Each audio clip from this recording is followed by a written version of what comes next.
düşürmesek de o kadar sorun değil. Yani kendimizi yormayız. Bunun için de kafaya da takmıyoruz. Sorun değil. Elbet günün birinde kendiliğinden öyle bir keşfe düşer. Artık istesek keşiften bile çıkarmayız. Çıkaramayız. O yüzden hani iki van arkadaşıyor. Bu iki arkadaşıyor.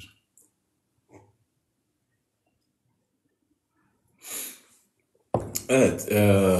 O zaman bu akşam için düşündüğüm böyle kısa bir değerlendirme yapayım. Bunun üzerinden bu akşamın konusu da genişleyebilir. Evet, önümüzdeki ay yani Mart'la başlayacak bir süreç. Üç tane kursla başlıyorum. Yeni altyapılarını hazırlamaya başladım. Zazaca kursu özellikle Zazaca öğrenmek isteyenler için iki kurs niteliğinde olacak. Biri çocuklar için 11-15 yaşlar arası, biri de 16 ve yukarı olan gençler için mümkün olduğunca öncelikle iki tanesini yapacağım. Ondan sonra Türkçe öğrenmek isteyen İtalyanlar için Türkçe kursu açacağım. Yani açacağım derken hazırlıklarını yapıyorum. Sadece faaliyete geçmesi yeterlidir. Online ve sınıfta, yani hem sınıfta yapacağız hem de o sınıftakini online'daki öğrencilerle birleştireceğiz. Ve diğeri de en önemli olanı da ya da şöyle diyelim buradaki İtalya'da olduğumuzdan dolayı İtalyanca bir kurs. Önce altyapısını ben hazırlıyorum. Yani önce bir kişi İtalyanca öğrenmek isteyen birini ister online olsun, yurt dışında olsun, ister yurt içinde olsun, yani İtalya'da olsun fark etmiyor. Öncelikle ben onu hızla, yani bir ay içerisinde A1 ve A2 seviyelerine geçireceğim. A3 B1, B2, C1, C2 seviyelerine de profesyonel İtalyan meslektaşlarım, yani eğitimci diyelim, direkt ana dili olduğu için onlarla devam edeceğiz. Yani aslında bir ekip olarak başlıyoruz bu kurslara, dediğim gibi. O zaman İtalyancayı benle başlayabiliriz direkt. İlk sırada beni yazarsan sevinirim. Kesinlikle. Genelde Çünkü haberi de ilk ben aldığım için. o zaman kesinlikle sen böyle baştasın. Çok rahat bir şekilde de öğreneceksin. Çok güzel bir şekilde de öğreneceksin ve şöyle diyebilirim. Eğer sağlıklı bir şekilde böyle hiç ara vermeden, daha doğrusu hiç böyle kırmadan derslerimizi, eğer her dersi yapabilirsek kısa bir sürede A1 seviyesi, A2 seviyesi rahatlıkla oluşabilir. Mahmut arkadaşımız geldi yukarı, ondan sonra gitti. Tekrar yukarı gelmek istiyorsa gelsin, ondan sonra bize konuşsun. Biz konu açıldı, konuya devam ettik. Evet,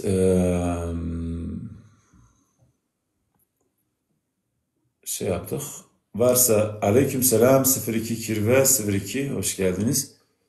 Usta teşekkür ediyorum. Her şey sizin de gönlünüze göre olsun. Serhat Bey burada, hoş geldiniz. Yeni gelen arkadaşlar hepiniz hoş geldiniz. Evet, günümüzün konusu daha çok kurslar üzerine. Ve bu kurslar, yani şöyle diyeyim, birileri mesela şu anda bizi dinleyen arkadaşlardan biri diyebilir ki işte mesela ben İtalyanca bilmiyorum, işte İtalyanca benim neyime yarar gibisi. Böyle değildir. Dile bakış açısı böyle olmamalı. Eğer imkan varsa öğrenmek için sebebimiz çoktur. Aleykümselam Serhat Bey, hoş geldiniz. Teşekkür ediyorum. Çünkü her dil aynı zamanda bir insanda yeni bir karakter oluşturur. 02 Kirve, hoş geldiniz. Selamun aleyküm Metin hocam. Şeraşime beş bu. Aleykümselam, txerone, sarıçımısır. Hülbiyandı Muzo, Hülbasar. Muzo Bey hoş geldiniz. Aleykümselam. 02 Kirve, Bir kafama takılan bir soru oldu. Geçen abi sormayı unuttum. buyur. Bu Avesta dili bazı işte Avrupalı araştırmacılar Avesta kitabının çok eski bir kitap olduğunu, yazı olduğunu, hatta çivi yazısından kitaba döküldüğünü, geçtiğini dile getiriyorlar. Ama burada sevgili hocam, bunun mitolojisinde sen çoğu bazı Zaza kardeşlerin diyor ki Zazaca diyor. Ama Pehlevice çok Zazaca'ya benzeyen bir dil mi yoksa yazı şeyi mi? Bir de şunu söyleyeyim, Avesta kitabında yazılan yazı daha çok bu Latin şeyinde mi yoksa hocam eski Mısır yazısı mı? Yani Teşekkürler. eski Mısır yazısı herhalde bildiğime göre tam da emin değilim. Herhalde Kritiş değil mi hocam? Kritiş mi diyor? Krikiş mi diyor? Ne diyor? Ee, evet. Hmm, Hieroglif yazılar yani sembol hieroglif diye geçiyor. Mısır Bir hieroglif. nesneye bakıp oradan algı yaparak onu çizimiyle gerçekleştiren bir anlam değil mi hocam? Tabii ki. Yani aslında Evet. tek bir çizimde bir konsept yani bir bilim aslında. Yoksa orada bir kelime tek değil. Bir resimde, bir çizimde bir hieroglif, daha ismini bilmiyoruz doğru dürüst. Hiyoloji. Hieroglif, evet hieroglif şekli aslında bir bilimsel bir konuyu bahseder. Yani geniş bir çerçeveden ele alır. Pehlevice şöyle diyelim, Pehlevice olduğunda bence daha Latince tam olarak oluşmamıştır. Latince'nin oluşumu yaklaşık yani hemen Aramice'den hemen sonra yani aslında bir anlamda Yunanca'dan hemen yani Yunanca ile bir anlamda aynı zamanda oluşmuş. Bu da 2500 yıllıktır. Pehlevice'ye baktığımızda yani şöyle ben tam olarak Pehlevice'yi tanımıyorum ama yazı şeklinin Latince olmadığını düşünüyorum. Bunu bakalım eğer yapay zeka bize bir şey Metin hocam, olursa. Metin hocam, Latince'nin şu anda dünyada yani şu anlamda Latince yani düz çizim, yan çizimdir biliyor musun? Ama diğer Japonca, Çince, Arapça ve bu Hindistan'ın kullandığı yazılım şekli daha çok nasıl söyleyeyim onu tam olarak beceremiyorum, dile getiremiyorum. Siz söyleseniz daha iyi olur. Ama Latince'nin anlamı zaten Yunanca'dan o da Latincedir. Yani düz ve yan çizim değil mi sevgili hocam? Yok. Latince şu anda harfleri şu anda bizim Türkçe kullandığımız harflerdir. Yani A, B, C şekillerinin olduğu gibi. Yani aslında Latince dediğimizde şekil harflerin şeklidir. O yüzden Pehlevice ile uymadığını tahmin ettiğim için söyledim. Yoksa birebir değil. Evet, tahmin ettiğim gibi de çıktı. Avesta'nın yazıldığı dil Pehlevice söylenen dil aslında Pehlevice denilmesinin sebebi de bunu araştıran bilim insanının verdiği bir isimdir. Yani bu kesinlikle e, şöyle bu araştırılabilir. Daha bir net bir kavram çıkabilir aslında. Şunu net olarak belirtmek istiyorum. Bugüne kadar yapılan bütün araştırmalarda varılan bütün sonuçlarda artık şüphe vardır. Bundan sonra artık kesinlikle bir netlik yoktur. Özellikle Mezopotamya dilleri üzerine ben mesela Mezopotamya dilleri diyorum çünkü Batı dünyasında genelde bizim o coğrafyada konuşulan bütün dillere Mezopotamya dilleri diyorlar.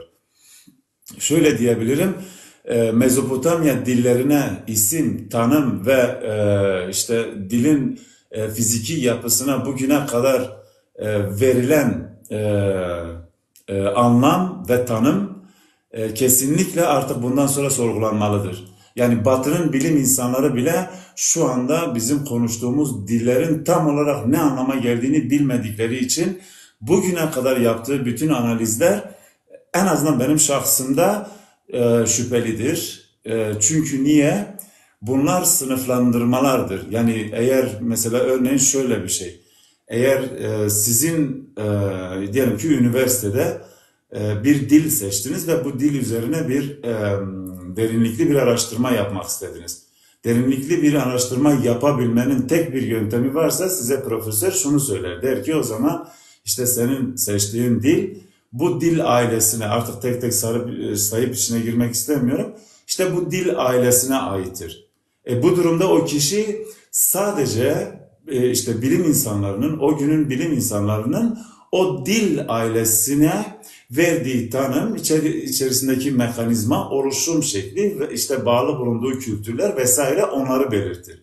Yani kişi derinlikli bir araştırmaya girse bile sınırlıdır kendisine verilen yolda. O yüzden mesela bugüne kadar şöyle diyeyim, benim çalışmalarımda özellikle 5 dil üzeri çalışma yaparım ve konuşurum. Onları mümkün olduğunca yanıma, eğer tam emin değilse yanıma bu dili doğuştan bilen arkadaşımı alır, derinlikli içine girerim. Size şunu söylüyorum arkadaşlar, bugüne kadar mesela Hint-Avrupa dil ailesi, ondan sonra Ural-Altay dil ailesi ve Fars'la birlikte gelişen bir diğer dil ailesi. Yani çok fazla isimlere de takılmak istemiyorum.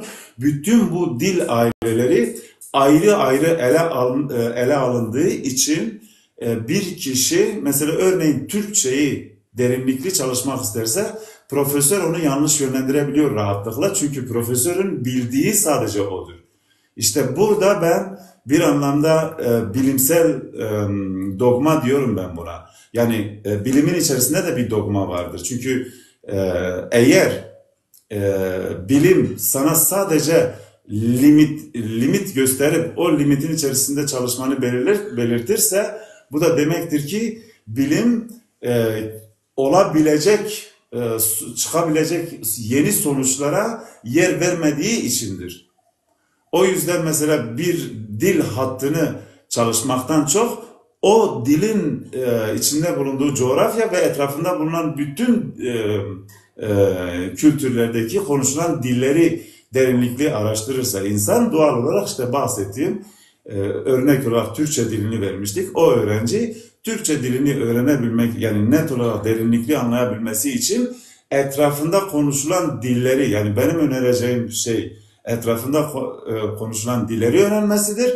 İşte Batı'nın profesörleri o kişiyi Ural-Altay dilleri üzerinden yönlendirir ve kişi orada takılı kalır. Asla da Türkçenin aslına, yani aslında Türkçeyi var eden asıl etkenlere ulaşması mümkün değildir. Çünkü yöntem farklılaşıyor. Yöntemin yolu birileri tarafından belirleniyor. O yüzden ben Batı'nın bilimi bile artık bu durumda şüpheli olduğunu düşünüyorum. Bizim konuştuğumuz dillerde. Ardel Arjin arkadaş, hoş geldin. Teşekkür ediyorum. Hoş geldiniz. Buradaki arkadaşlar hoş geldiniz. Yukarı çıkmak isteyen, evet, Ardel Arjin bir istek atmış. Metin hocam, Buyur. bu eski milletlerden, yani bu yani ilkel çağ hala yaşayan insanlar var. Misal bu Kuzey Amerika'da, Avustralya'da. Bunun ismi Avrupaca, yani bu Avrupa'da kullanılan ismi Indian. Indian değil mi hocam? Indian. Hı hı. Evet. Bunların yazı dilimi de yani araştırmaya bakarsan çok eskiye dayanıyor.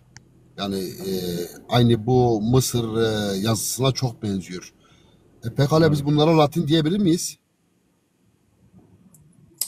Bakalım, şimdi bakalım, onu biraz şeye gireriz. Merhaba arkadaşım, Ardil Arjin. Ferhat'ın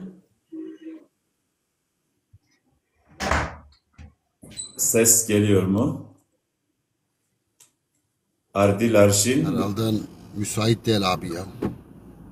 Evet, müsait olduğunda bize bir selam versin.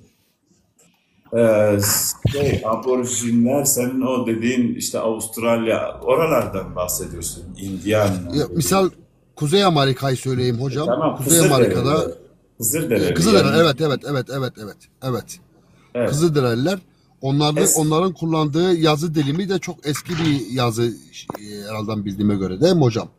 Bir nesneye Öyle. bakıp o nesneden yani kafasında bir nesneye bakıp o nesneden oraya işaret koymuş. Ve o O işaret zaman hala kullanılıyor. yazı dilinden çok konuşma dili. diyelim. Çünkü burada yazı geçmiyor artık. Ee, Niçin diyorum ben bunu? Ardil Arjin, eğer mikrofona gelirsen seslenmen yeterlidir. Sana ses vereceğiz. Veya bilmiyorum, bizi duyabiliyor musun? Neyse, çekti gitti. Bence müsait değildi. Geri gelir eğer müsait olursa. Yani nasıl diyeyim? Bu Misal tür... örnek söyleyeyim mi? Örnek söyleyeyim mi Amusta? Örnek Buyur. söyleyeyim mi? Sadece C'ye kadar söyleyeyim. A harfi yani üçgen ama ters yönle. E, Aha. B harfi iki çizik ters yönde ama okunuşu şu. Ba, pa. C harfi yine C, ta, da. Anladım. D harfi K. Yani bu şekil söyleyeyim, biliyor musun? Yani buradan bir yola çıkarsak, yani diller, ama diller şeyinden söylediği zaman bunlar da çok eski bir yazılım olduğu için ben burada baktım hocam, 4700 yıllık tarihi var diyor milattan önce. Evet. Yani Mümkündür. Mümkündür. Peru'da mesela, Latin Amerika, şöyle diyebilirim, son 7.000 yıl önce, 8.000 yıl önce büyük medeniyetlerin orada yaşadığını göstermiştir. Aynı medeniyetler Mısır'da yaşamıştır, Mezopotamya çevresinde yaşamıştır, Anadolu çevresinde yaşamıştır ve Avrupa, yani bugün Avrupa diye adlandırdığımız Latin çevresinde yaşanmıştır. Bunların bıraktığı izler, Sardenya'daki yapı, yani şu anda aklıma gelen, işte Anadolu'da buna benzer yapılar olduğunu tahmin edebiliyoruz. Mısır'da, Antik Mısır'da buna benzer yapılar var ama en önemlisi şöyle: Mısır'daki piramitler başlı başına özel yapılardır. Yani onlar başlı başına bir bilimin eseridir. Fakat sadece Mısır'da yapılan sadece bu eserler değil, Mısır'ın genelinde aynı Anadolu gibi hemen hemen her bir karışında bir eser vardır, bir kalıntı vardır ve bir önemli bir dönemi işaret eden izler vardır ve evler vardır, mimari yapıları vardır.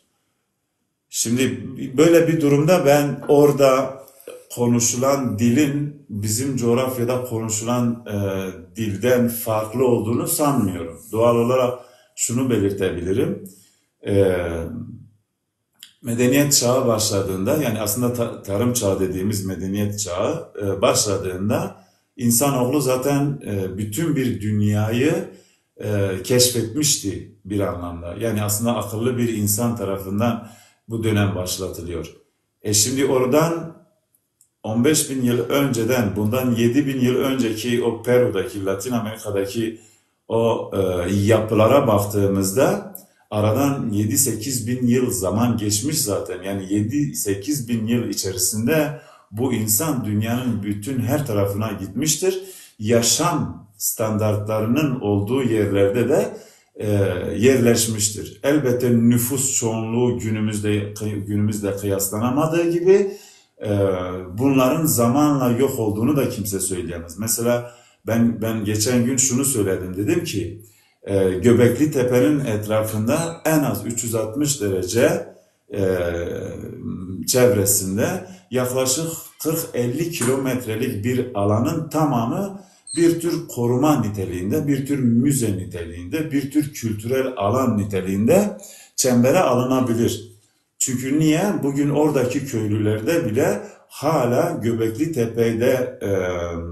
Tepe'de yansıyan, Göbekli Tepe'den yansıyan enerjinin bir şekilde vücut bulmuş halidir aslında oradaki köylülerde. O yüzden bu köylülerin kültüründe başlı başına bu enerji dolaşmaktadır. Bu kültürün başlıca birinci ekseni dil olan, dilin içerisinde Göbekli Tepe ile ilgili bilgiler dolaşmaktadır.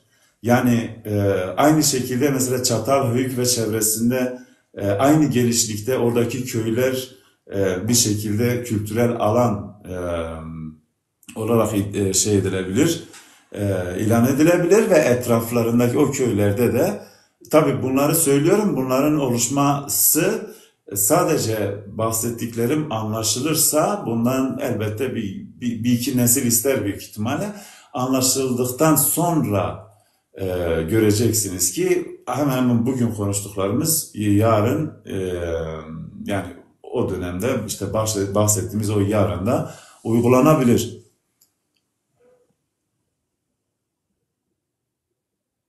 Evet, bir soru var. Metin 49 arkadaşımız hoş geldiniz. Yani hepsi birbirine bağlıdır ama bunların böyle tam olarak nerelerden, nasıl bağlantıları, işte hangi coğrafyamızda konuşulan hangi dile, lehçeye, işte hangi versiyona tam olarak uyum sağlıyor, bunları derinlikli bir şekilde araştırmak lazım. Eminim bunun için gençler, gelecekteki öğrenciler, gençler bunun üzerine bir şey yapabilirler. Evet, sorumuz arkadaşımızdan gelmiş. Yunan tarihini niçin dünya kültür tarihi olarak görüyorlar? Yunan tarihi, yani Yunan tarihi vardır, sadece orada sınırlandırılmış, yani ötesine çıkılmıyor. En büyük eksiklik budur. Yani aslında burada genel dünya tarihinden çok Avrupa tarihi olarak Yunan tarihini esas alıyorlar. Ve bu da bir anlamda doğrudur. Yani son 2500 yıldır, 3000 yıldır var olan Latin medeniyeti ana kolonlarını Yunan kültüründen almıştır. Önemli bir diğer kısmını da Mediterranean dediğimiz Akdeniz üzerinden almıştır. Bunu da Etrüsk kanalıyla, yani Fenike'den Etrüsk kanalıyla ve Fenike'den Etrüsk ve Kartaca kanalıyla, yani bu üç ana kapı vardı Akdeniz'in üzerinde. Her biri Akdeniz'in bir köşesindedir zaten. Bütün bir Akdeniz'i içine alır. İşte Kıbrıs'tan tut Sardenya'ya, İtalya'nın önemli bir kısmını, neredeyse yani İtalya'nın bir kıyısının tamamını, diğer kıyısı da zaten bu denize bağlı diğer İyon denizini de içine alıyor. Yani kısacası Akdeniz aslında hem Avrupa'nın önemli bir kısmını alıyor, hem de karşı taraf dediğimiz Mağreb bölgesi, yani Kuzey Afrika denilen o kısmı birbirine bağlıyor. İşte burada gelişen kültür aslında birbirinden etkileşim almıştır. Son 3000 yılda şöyle diyebiliriz. Evet, eğer Avrupa'nın tarihi son 2500 yılda Yunan kültüründen beslenmişse, oluşmuşsa, Yunan ve Avrupa kültürü de bundan 3000-3500 yıl önce Arami kültüründen beslenmiştir. Yani aslında bugün Avrupa'nın kendi tarihini Yunan'ın ötesine götürememesinin tek bir nedeni, az önce söyledim ya, dinde dogmatizm vardır. Yani körü körüne inanıp bunu araştırmayan, çözmeyen veya bunun ötesinde başka bir anlam vardır diye kendi aklından geçirmeyen biriyle Batı'nın kendine seçtiği ve noktaladığı tarih bir anlamda aynı dogmatizmdir. Yani onun dışına çıkmak istemiyor, çünkü dışına çıksa kendisi de bundan emindir. Dışına dedim, ötesine çıktığı anda kendisi de bundan emindir. Kökleri Anadolu'ya ve Mezopotamya'ya rahatlıkla bağlanıyor. Çok basittir, yani çok basittir. O yüzden şu anda Batı'nın farklı olduğunu, işte Yunan'dan tut, bütün bir Batı'nın farklı bir dünya olduğunu, işte Anadolu'nun işte Mezopotamya ile birlikte farklı bir dünya olduğunu aslında değil. Hepsi birbirine bağlı, hepsi birbirinden beslenmiş, hepsi birbirinin kardeşi, dayı oğlu, amca oğlu, akrabası vesaire vesaire. Zaze Baba, hoş geldin. Aleykümselam. Pekala Metin hocam, konu yani aklıma gelenleri söyleyeyim de misal insanlık tarihi Mezopotamya diyorlar değil mi hocam? 12 bin, 15 bin yıl diyelim. İnsanlık değil, tarım tarihi, insanlık kültürü, yani daha doğrusu insanlığın tarım kültürü diyelim. Tamam. İlkel çağ diyelim hocam o zaman. İlkel Yok çağdaki yok, bu tamam, siz yani bilmiyorum artık nasıl bir çağ söylenir de her neyse tarım çağı diyelim. İlle de tamam. ilkel Bu insanlık varoluşu bu kuzeyden mi bu batı ve güneye akım oldu yoksa güneyden mi batı ve kuzeye akım oldu? Dünya tabakası ayrılınca bunlar birbirinden o şekil mi ayrıldı? Misal o dediğimiz Kızılderililer tarihleri çok eski. Çok eski tarihleri var sevgili hocam. Ama adamlar hala şu an ilkel çağ yaşıyorlar. Hala ilkel çağ yaşıyorlar. Misal tarım işi yapıyorlar. Kendi kol emekleriyle ya hiçbir sanayi ürünü kullanmıyorlar. Hala o şekil eski ilkel çağ yaşıyorlar. Evet, mümkündür. Mümkündür.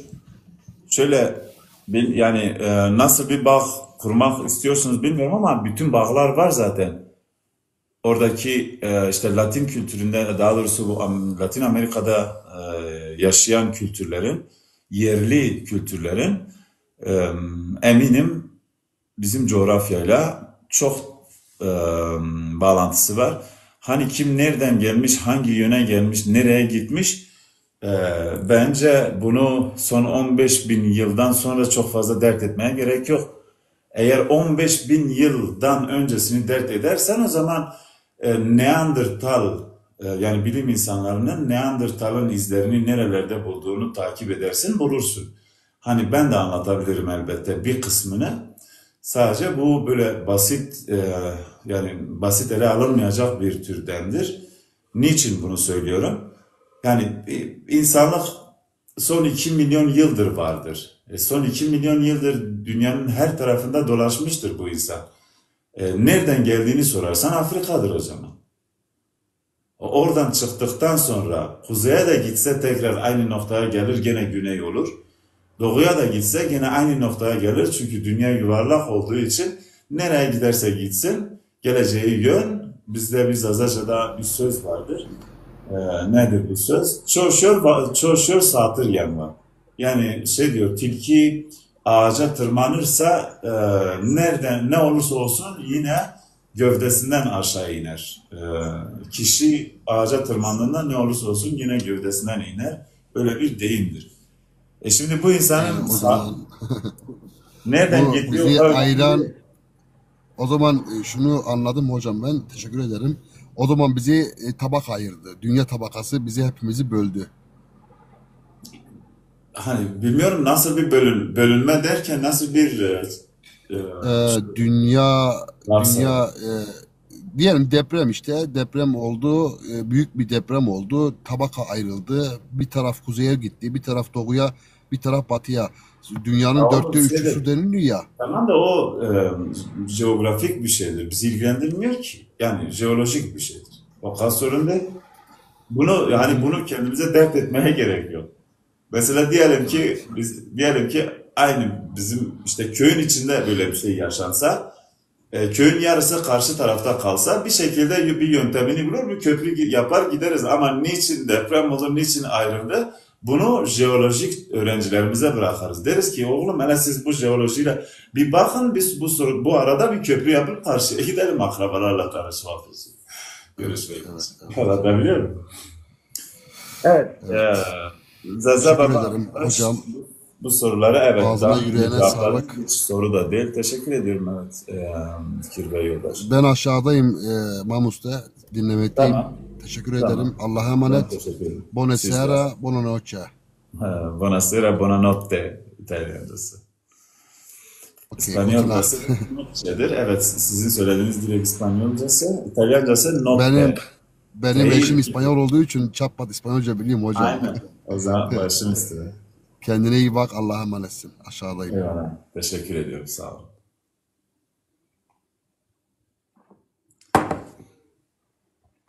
Evet arkadaşlar, yukarı çıkmak isteyen olursa buyursun, yukarı gelsin. Yoksa bir şey anlatacaktım. Onu anlatacağım. kursumuzdan bahsettik. Kursu başlattığımızda daha bir geniş ele alırız.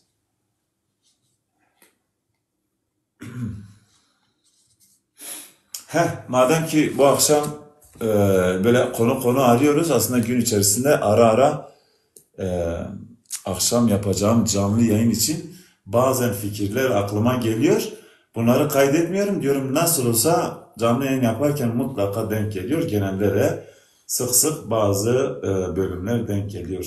Bu anda size yeni bir, yani Zazaca ile ilgili yeni bir ek bilgi vereyim. Bu da dedik ya, hani Zaza kelimesi tek hecenin iki kez tekrarlanmasıyla oluşur ve bu da doğal olarak bilimin doğuşu anlamını taşır vesaire vesaire. İşte ayrıca za kelimesi hem bilimin doğuşu olduğu gibi hem dil, hem yani bedenen organ, hem de konuşulan dili tanımlar.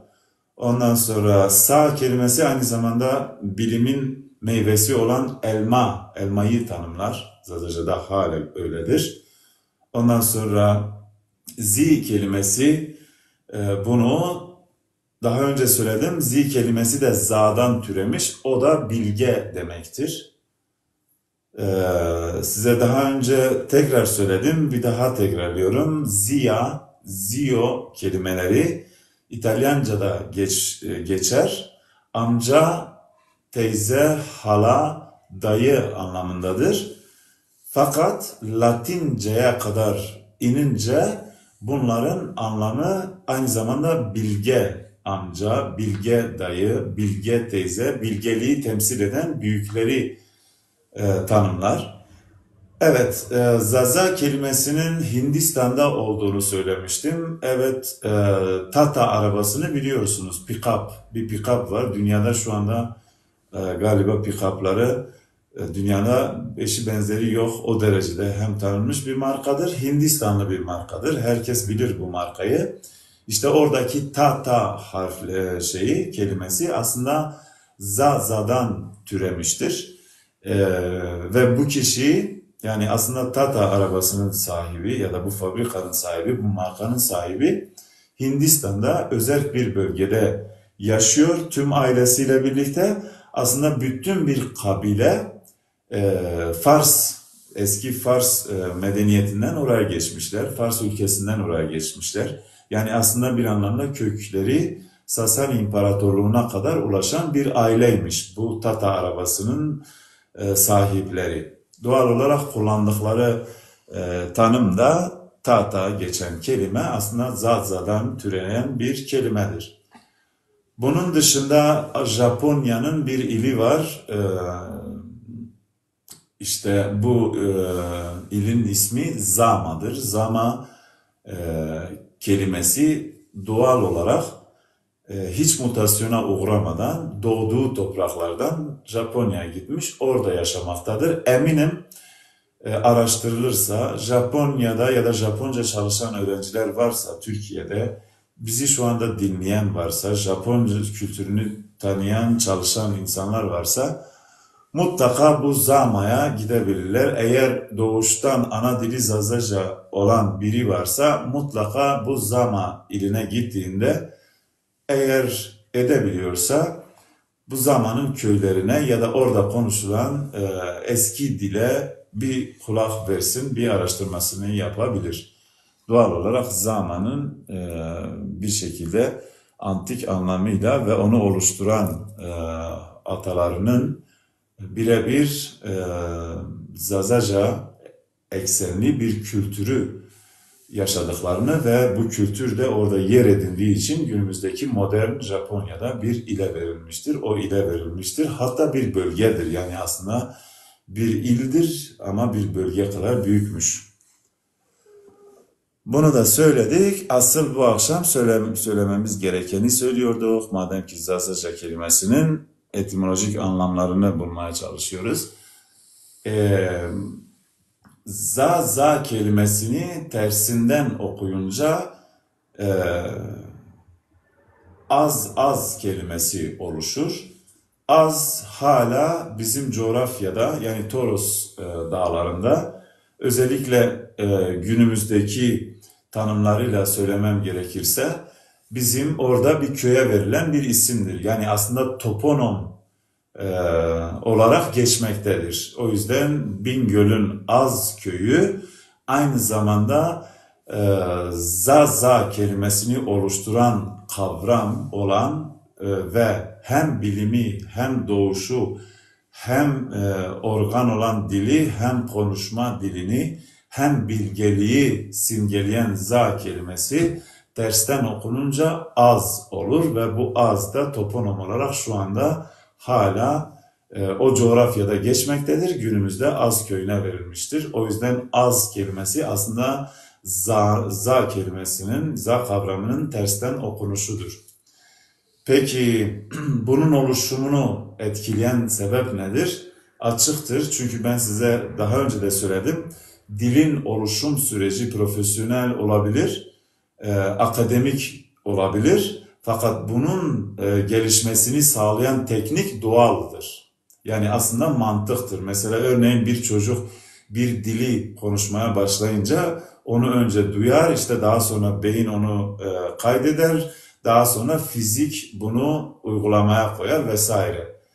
İşte böyle bir durumda Zazaca'nın aynı şekilde hem tek harfin tek kavramın iki kez tekrarlanması hem tek kavramın beşten fazla yani 8'e yakın anlamının olması hem de bu kavramların tersten okunması hem de bu kavramların oluşturduğu kelimelerin tersten okunmasıyla farklı anlamlar çıkıyor.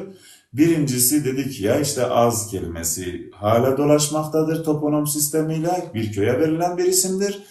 Diğeri ise zaza kelimesini oluşturan etken tersinden okununca eğer A harfini E'ye çevirirsek ki bu da çok doğaldır. Yani kısacası ez kelimesi ez kavramları telaffuz edilir ve bu da aslında kişiyi yani beni temsil eder. Mesela ez kelimesi de za kavramından oluşmuştur. Ez, za olarak geçer yani mümkündür. Bütün dolaşımlar mümkündür. Sesli harf yani ünlü harflerin içerisinde bir harfin sessiz harfin ünlü harflerle dolaşması mümkündür ve hemen yarattığı yeni bütün kavramlar bir anlamda asıl kavrama giden bir anlam taşır. O yüzden ez kelimesi bir anlamda eğer iki kez tekrarlanırsa ez kelimesi kişi kendine ben diyor. Başka bir şey çıkarmaz bundan. Tersinden okulursa z ya da za anlamını taşıyan bir kelime oluşur. Fakat ez kelimesi günümüzde geçmiyor değil mi hiçbir yerde? Bence geçiyor. İşte burada önemli işte etkisi buradadır. Mesela Elazığ'ın eski ismi mutlaka bilenler varsa aşağıdan da yazabilirler. Onlar yazana kadar ben söylerim de büyük ihtimalle. Aziz demektir. Yani aslında ez kelimesi ikinci sesli harfin i'ye dönüşmesiyle aziz olmuştur. Yani al-aziz anlamını taşır. Elazığ'ın eski ismi El-Aziz'dir.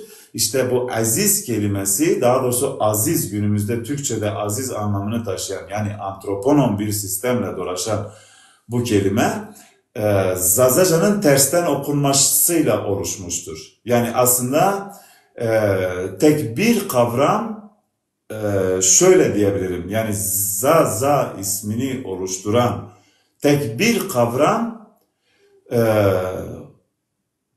15'e yakın anlam oluşturuyor şu anda.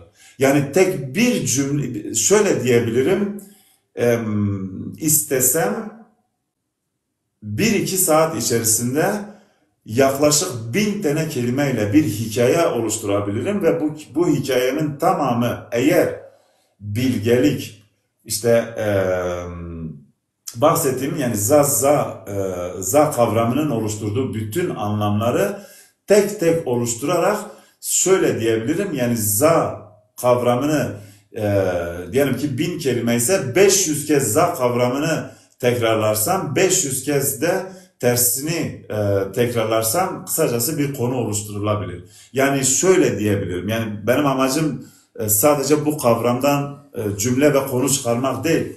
Demek istediğim Zazaca'nın yani Zaza kelimesini var eden bu dilin içerisindeki önemdir aslında. Çok önemlidir. O kadar çok önemli ki bu önemini sana o kadar farklı anlamları olduğunu göstererek söylüyor o dil.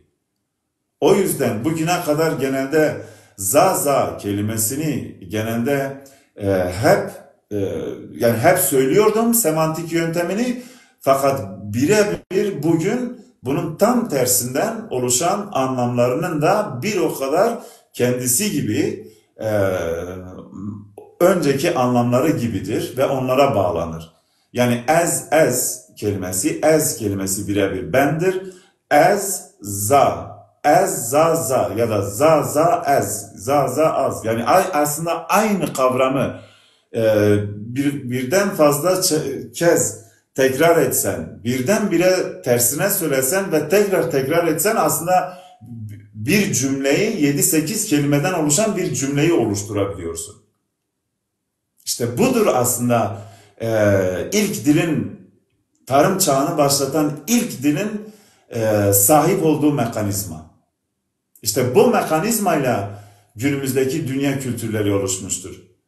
Geçen gün mesela sadece amr kelimesinden bahsettim.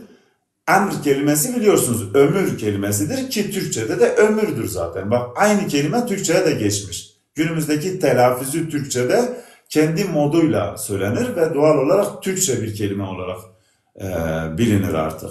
Ama amr yani ömür dediğimiz antik kavramdan oluşur. Aynı kelimenin Yunanca'da omero, İtalyanca'da ve Latince'de amore, aşk kelimesi, işte amaro, tal kelimesi, buna benzer birkaç tane anlam. Onun dışında Semitik kültür dediğimiz Arapçada, aynı şekilde Kur'an-ı Kerim'de, aynı şekilde Farsçada geçmesi tek bir kelime, dikkat edin, geçtiği bütün kültürlerde 5-6'ya yakın anlamlar oluşturmuş. Ve bütün bu anlamlar da o kültürün bir anlamda kolonlarıdır. İşte bu çok önemlidir. Her bir antik kavram günümüzde hala yaşıyor. Telaffuzu farklı olabilir, mutasyona uğramıştır, ünlü harfler yer değiştirmiştir, ünlü harfler bir şekilde mutasyona uğramıştır, etkisini kaybetmiştir ya da yeniden etkilenmiştir. Doğal olarak bütün bunları hesapladığımızda tek bir kavram, şu anda yaklaşık 6 tane dilden bahsettim. Amr kelimesinin oluşturduğu kavramlar ve bu 6 dilden her birinde 5 anlam taşısa tek bir kavram 30'a yakın anlam çıkarıyor arkadaşlar. 30'a yakın anlam ve bütün bu anlamlar da günümüzde yaşadığı kültürde en üst yerdedir. Mesela Türkçe'de ömür, amir, bu nedir? Bu her ikisini oluşturan amr kelimesidir. Aynı kelime Mezopotamya'daki diğer dillerde de dolaşmaktadır ve aynı anlamı taşır. Ömür anlamını taşır. Latince'de, İtalyanca'da amore yani aşk kelimesi, aşk anlamını taşır. Böyle bir güce sahiptir böyle bir kelime. Düşünün yani oluşum yerinde bir ömür demektir bu kelime. Gittiği başka kültürlerde aşka dönüşmüş. Yani aslında bizim orada bir erkek kadına duygularını söylediğinde, onun güzelliğine atfen bir şeyler söylediğinde şöyle diyor. Emremin, yani daha çok kurmancı bir telaffuz geçiyor ama Zazacası da aynıdır. O yüzden bu kelime hiç bozulmaz. Hep öyle devam eder. Doğuşu da öyledir. Sonsuza dek gitmesi de öyledir. Çok fazla bozulmaz bulunduğu yerde. Gittiği yerlere göre değişir fakat sadece. İşte Zazaca ben Emremin söylediğim anda ömrüm derim karşıdaki insana. Yani kadın benim ona ömrüm dediğimi anlar. Fakat aynı kelimeyi ve aynı telaffuzla ben söylediğimde İtalyanca, yani Zazaca'yı bilmeyen ama İtalyanca bilen biri aşkım olarak anlar. İşte budur dillerin arasındaki kelimenin varlığı, taşıdığı enerji, gittiği kültüre verdiği güç, etken, yarattığı enerji ve devamında bunu sonsuza dek, yani düşünün, kelime ölmüyor. Size şunu net olarak belirtebilirim. Gerçi benim genelde konuşmalarımda ben size şunu söyleyebilirim. Hani size yemin edebilirim diyebilecek bir boyuttayım. Çok fazla yemin etmeye gerek yok. Size net olarak şunu söyleyebilirim. Araştırmalarım nettir. Toros Dağları'nın tepesinde 15 bin yıl önce oluşan o medeniyet, o dil bilimsel akademi, o dil bilimsel akademinin içerisinde tarım çağını başlatan o 124 bin tane kavram şu anda hala dünyada yaşıyor. Gittiği bütün kültürlerde ise o kültürün bir anlamda işte aşk gibi ana felsefesini taşıyor. İşte ömür gibi ana felsefesini taşıyor. İşte amir gibi ana çatısını oluşturuyor. İşte budur bir kelimenin yolculuğunu takip etmek. O yüzden biz bugüne kadar tarihi imparatorlarla, krallarla, işte onlar kime karar vermiş, kimi silerler, kimi kaldırırlar, kimi indirirler, kimi şey yaparlar. Biz hep tarihi böyle genelde çoğunluğu yoğunlukta boşa geçen bir zamanla tartıştık, konuştuk. İşte asıl tarihi kelimeler yazmıştır. Asıl tarihi kelimelerin içinde geçen enerji yazmıştır. Evet arkadaşlar.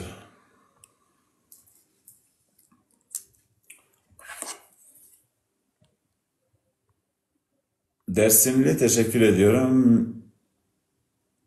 Rojer, evet, el aziz kelimesi, yani aziz kelimesi ziza, zeza, zaza kelimesinden oluşur. Ez ben demek, doğrudur. Tersinden okununca da zaza kelimesini oluşturan kavramdır. O yüzden za kavramı aslında bahsettiğim 7-8 anlamdan daha fazla. Yani 20'ye yakın, şu şekilde 20'ye yakın da anlam oluşturabilir. O yüzden çok önemlidir. Evet arkadaşlar, son kaçta açtım? 20, evet, bir saat önce, bir saat 10 dakika önce falan açtım. Bir 10 dakika daha buradayım. Çok fazla hani artık şu ana kadar yaptığım analizler yeterlidir. Çok fazla derinlikli sorular olmazsa soru yazarsanız cevaplamaya çalışırım. Yoksa bakarız.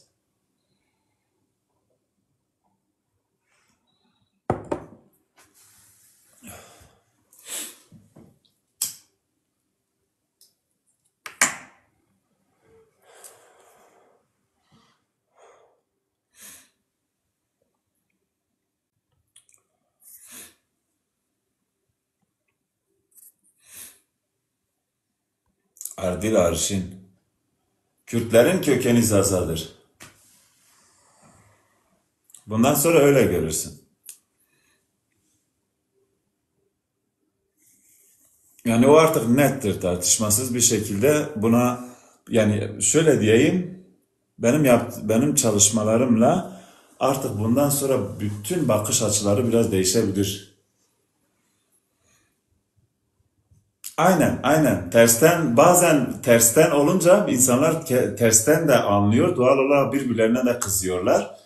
Bence hiç böyle kızmaya gerek yok. Bazı şeyler terstir ama bu tersten oluşumunu sağlayan etkenden dolayıdır. Yani aslında bu da bilimseldir. Bunun üzerine şunu söylemek istiyorum. Mesela örneğin, madem ki konu açıldı, ben bu konu üzerine internette de dolaşıyor. Benim söylediğim yeni bir şey değil aslında. Mesela insanlar genelde aslında önemli bir şeyden bahsediyorlar bazen, ama bu önemli bir şeyin altında bilimsel bir şey olduğunu bilmiyorlar. O yüzden ben şimdi insanların böyle mecazi anlamda takıldıkları bazı bilimsel şeyleri şu anda bilimsel olarak anlatmak istiyorum. Ama kısa anlatacağım çünkü konu çok güzel olduğu için bunun böyle geniş örnekleriyle ele alınması lazım. Notlarıyla elde olması lazım. Benim sadece şu anda böyle katkı, bu geceye az önceki arkadaşımızın sorusuna da böyle katkı sağlayabilecek bir boyutta olması için söylüyorum. Bakın arkadaşlar, ilk dilin oluşumunu sağlayan etkenlerden biri de diğer bütün etkenlerini söyledim, çoğu kez söyledim, tekrarlayabilirim de her seferinde, ama şimdilik sadece şöyle diyebilirim, tek bir etkenini söyleyeyim, tersten, bir olayın tersten oluşumu. Yani aslında dualizmin bir anlamda bir başka versiyonudur. Nedir? Bu var olan bir kavramın tersten okunuşuyla başka bir kavram oluşuyor, değil mi? Doğal olarak tersten oluşan anlam ya kendisine eşdeğerdir ya kendisine zıttır. Yani aslında az önceki söylediğimiz gibi mesela za kelimesi tersten okununca ez ya da aziz ya da böyle işte önemli biri anlamını taşır. Önemli bir şey anlamını taşır. Aziz denince bizde kutsal anlamını taşır. Bunun tersinden söyleyince za. Bu da demektir ki kişiyi ya da o kelimeyi olduğu gibi kutsallıkla büründürür. Dolayısıyla anlamları birbirine uyumludur. Tersten söylense bile. Ama dilde bir başka etken vardır. Tersten söylenince enerjisi de tersten, yani ters etki yaratabilir. Doğal olarak bu da o insanlar arasında bir etkiye dönüşebilir. İşte bu bizim coğrafyada mümkündür.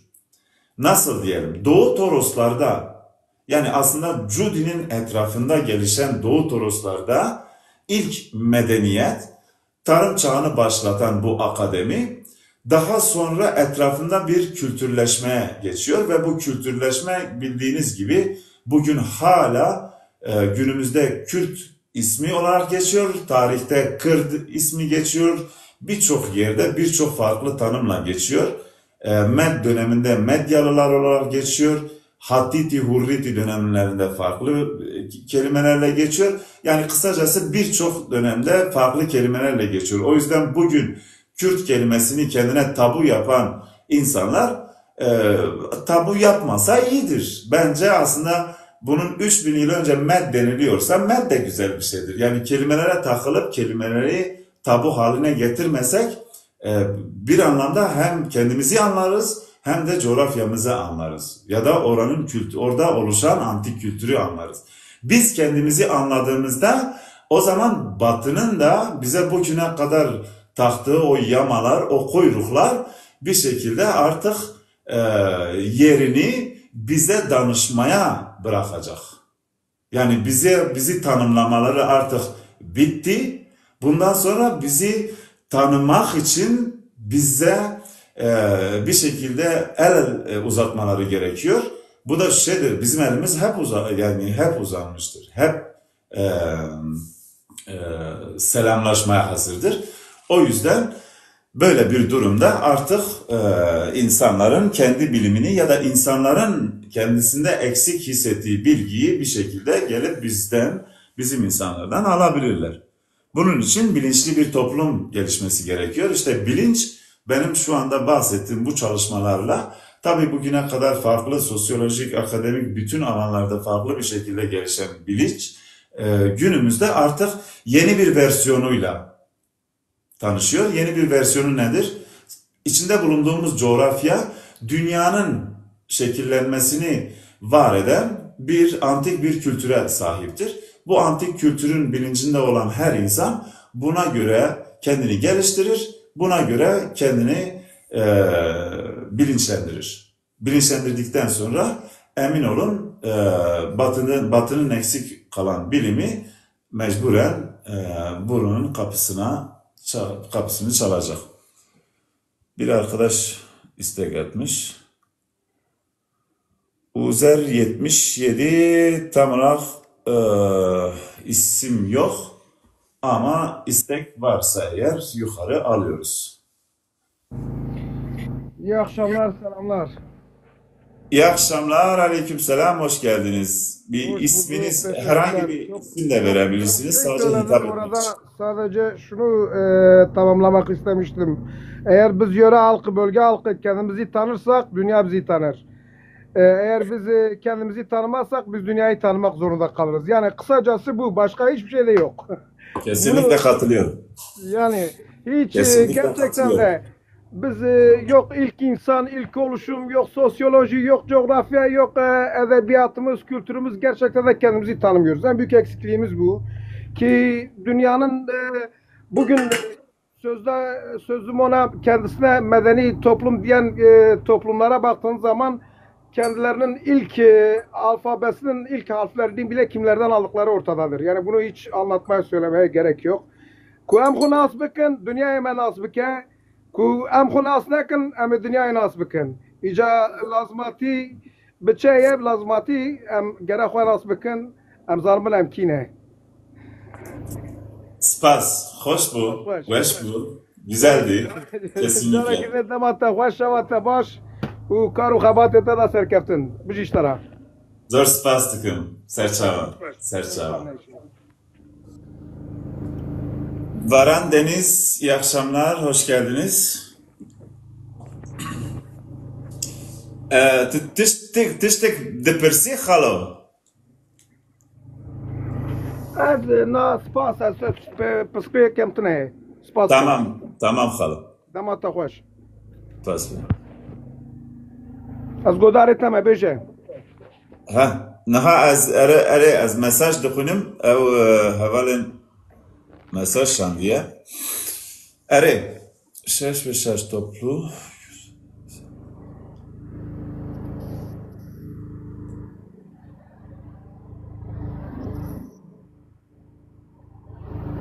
Valla hani birebir o kelimeyle şeş ve şaş kelimesi şöyle diyebilirim, birbirine yakın, hele hele tek heceli bütün kavramlar antik ilk oluşan dile işaret eder ve o ilk oluşan dilde kullanılmışlardır. Bunların ne anlam taşıdığını bir anlamda akıl yürütmekle mümkündür. Çünkü her bir kelime doğası gereği mantıksal olarak gelişmiştir. Mantıksal olarak var olmuştur. Logically diyorlar İngilizcesi. Yani mantık olarak oluşmuştur. Ben diyorum işte şaş kelimesi birdenbire söylenince hani şaşırma ifadesini elde edebilir. İşte ama aynı kelimenin hafif bir ünlü harfin, ortadaki ünlü harfin e'ye dönüşmesiyle birdenbire 6 sayısını alıyor Kurmancı'da. Zazacı'da aynen, Zazacı'da da aynı. Yani kısacası aslında bütün o coğrafyada 6 harfini alır. İşte bu bir anlamda şöyledir. Birbiriyle bağlantısı vardır. Ama dediğim gibi emin olmadığım sürece tam bir analizini böyle kafadan atamam. Birbirine bağlantılı mutlaka bir anlamı da vardır. Bunu da başka bir konuda, başka bir zaman denk gelirsem, o güne kadar eğer derinlikli bir çözümlemesini almışsam mutlaka söylerim. Şu an için sadece benzerlikleri tek başına yeterlidir. Diğer budamacılık un khairatın sılavur rez juvere.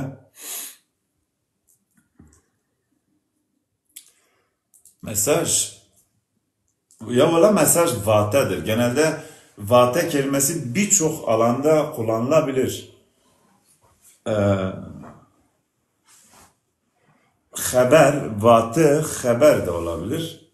Bilmiyorum ama şu anda işte mesaj internasyonel bir kelimeye bürünmüş. O yüzden ben Zazaca'da şimdilik bunu kullanıyorum.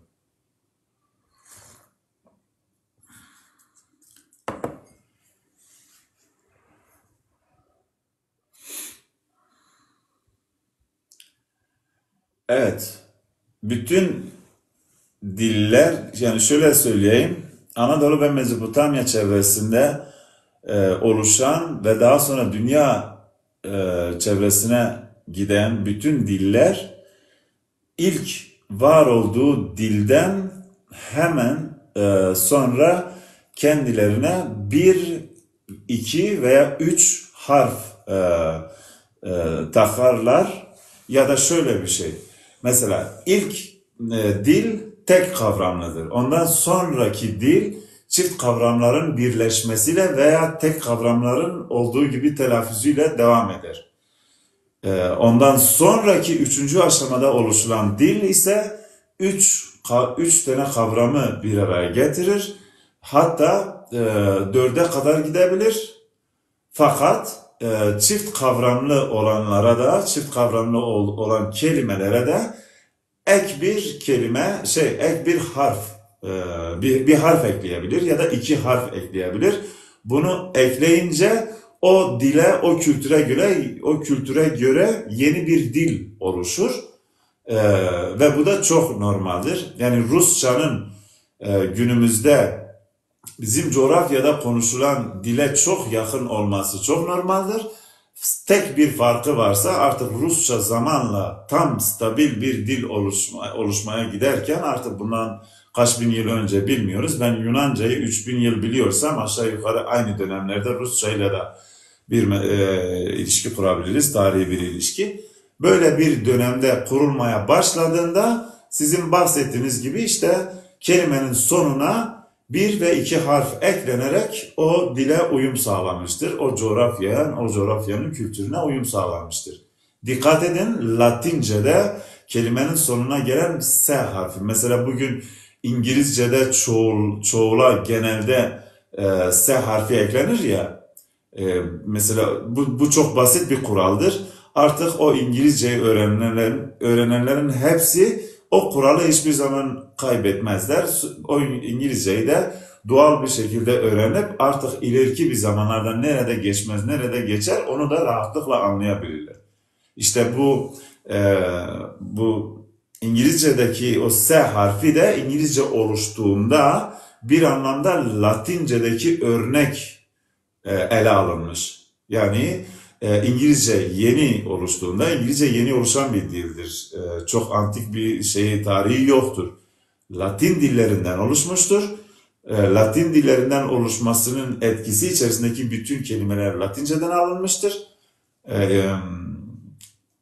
Ama işte o Latince'deki S harfi bugünkü Latince'de hala geçen ama Latince konuşan kimse yok ne yazık ki. Latince'de hala o S harfi geçmektedir.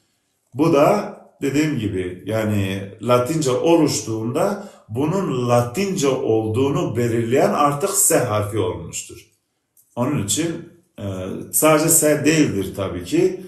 Mesela M harfi de var bazı yerlerde.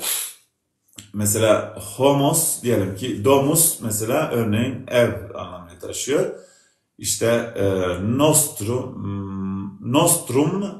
nostrum'un sonunda M harfi vardır. Doğal olarak bazı yerlerde genelde S harfiyle biten kelimeler üremiştir Latince oluştuğunda ama bazı yerlerde diğer harfler de olabilir.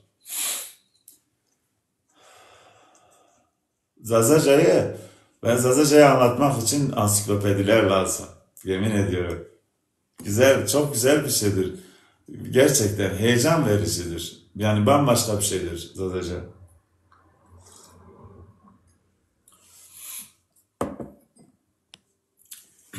Zeynep Başak 34, aleykümselam. Hoş geldin. Hoş geldin.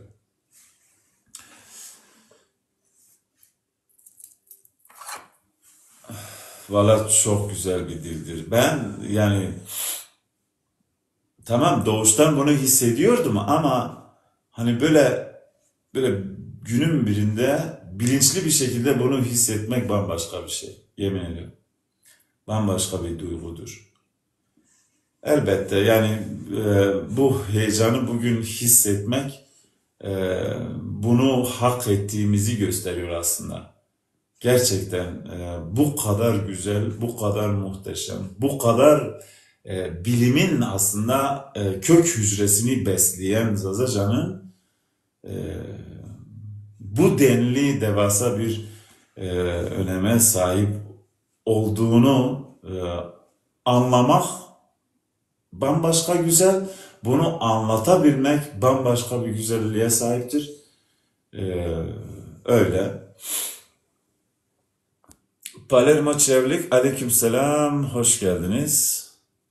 Varan Deniz arkadaşımız, buyur yukarı gelin.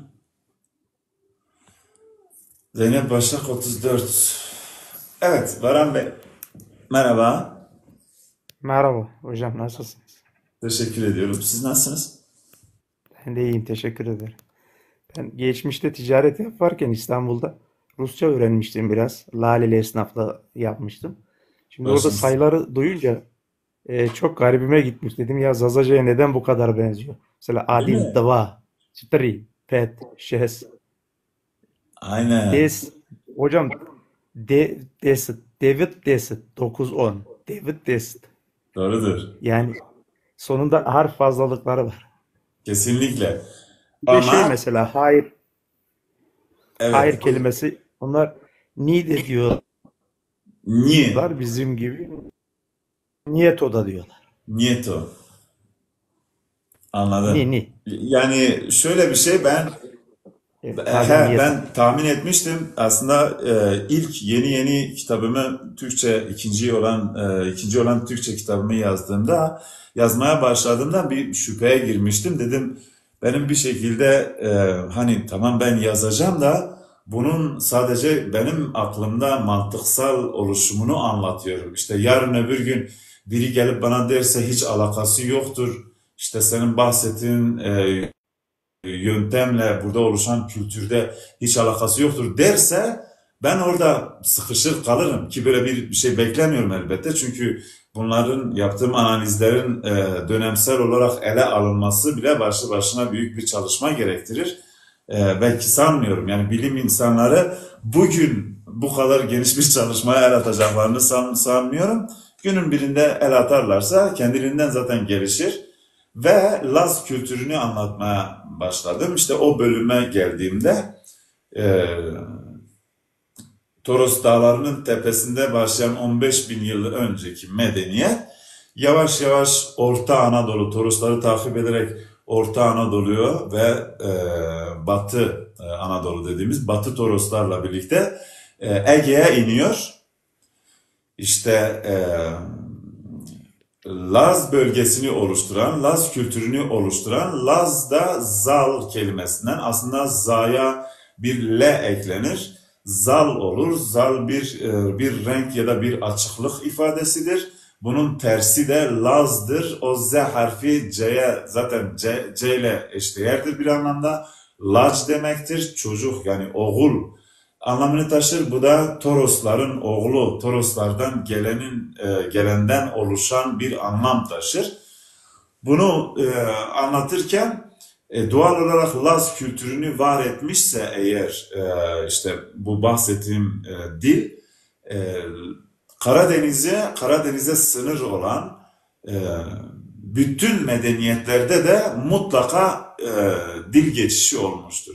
O yüzden Rusça'da işte dil yakınlığı sizin şu anda bu akşam bahsettiğiniz birebir bunları yaşadıklarınızdan söylüyorsunuz. Birebir yani aslında tahmin etmiyorsunuz. Birebir deneyimlediğiniz şeylerden bahsediyorsunuz.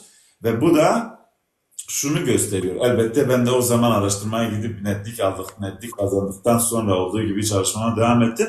Ve sonuç şunu gösteriyor. Evet, medeniyet Toroslardan başladıktan sonra bu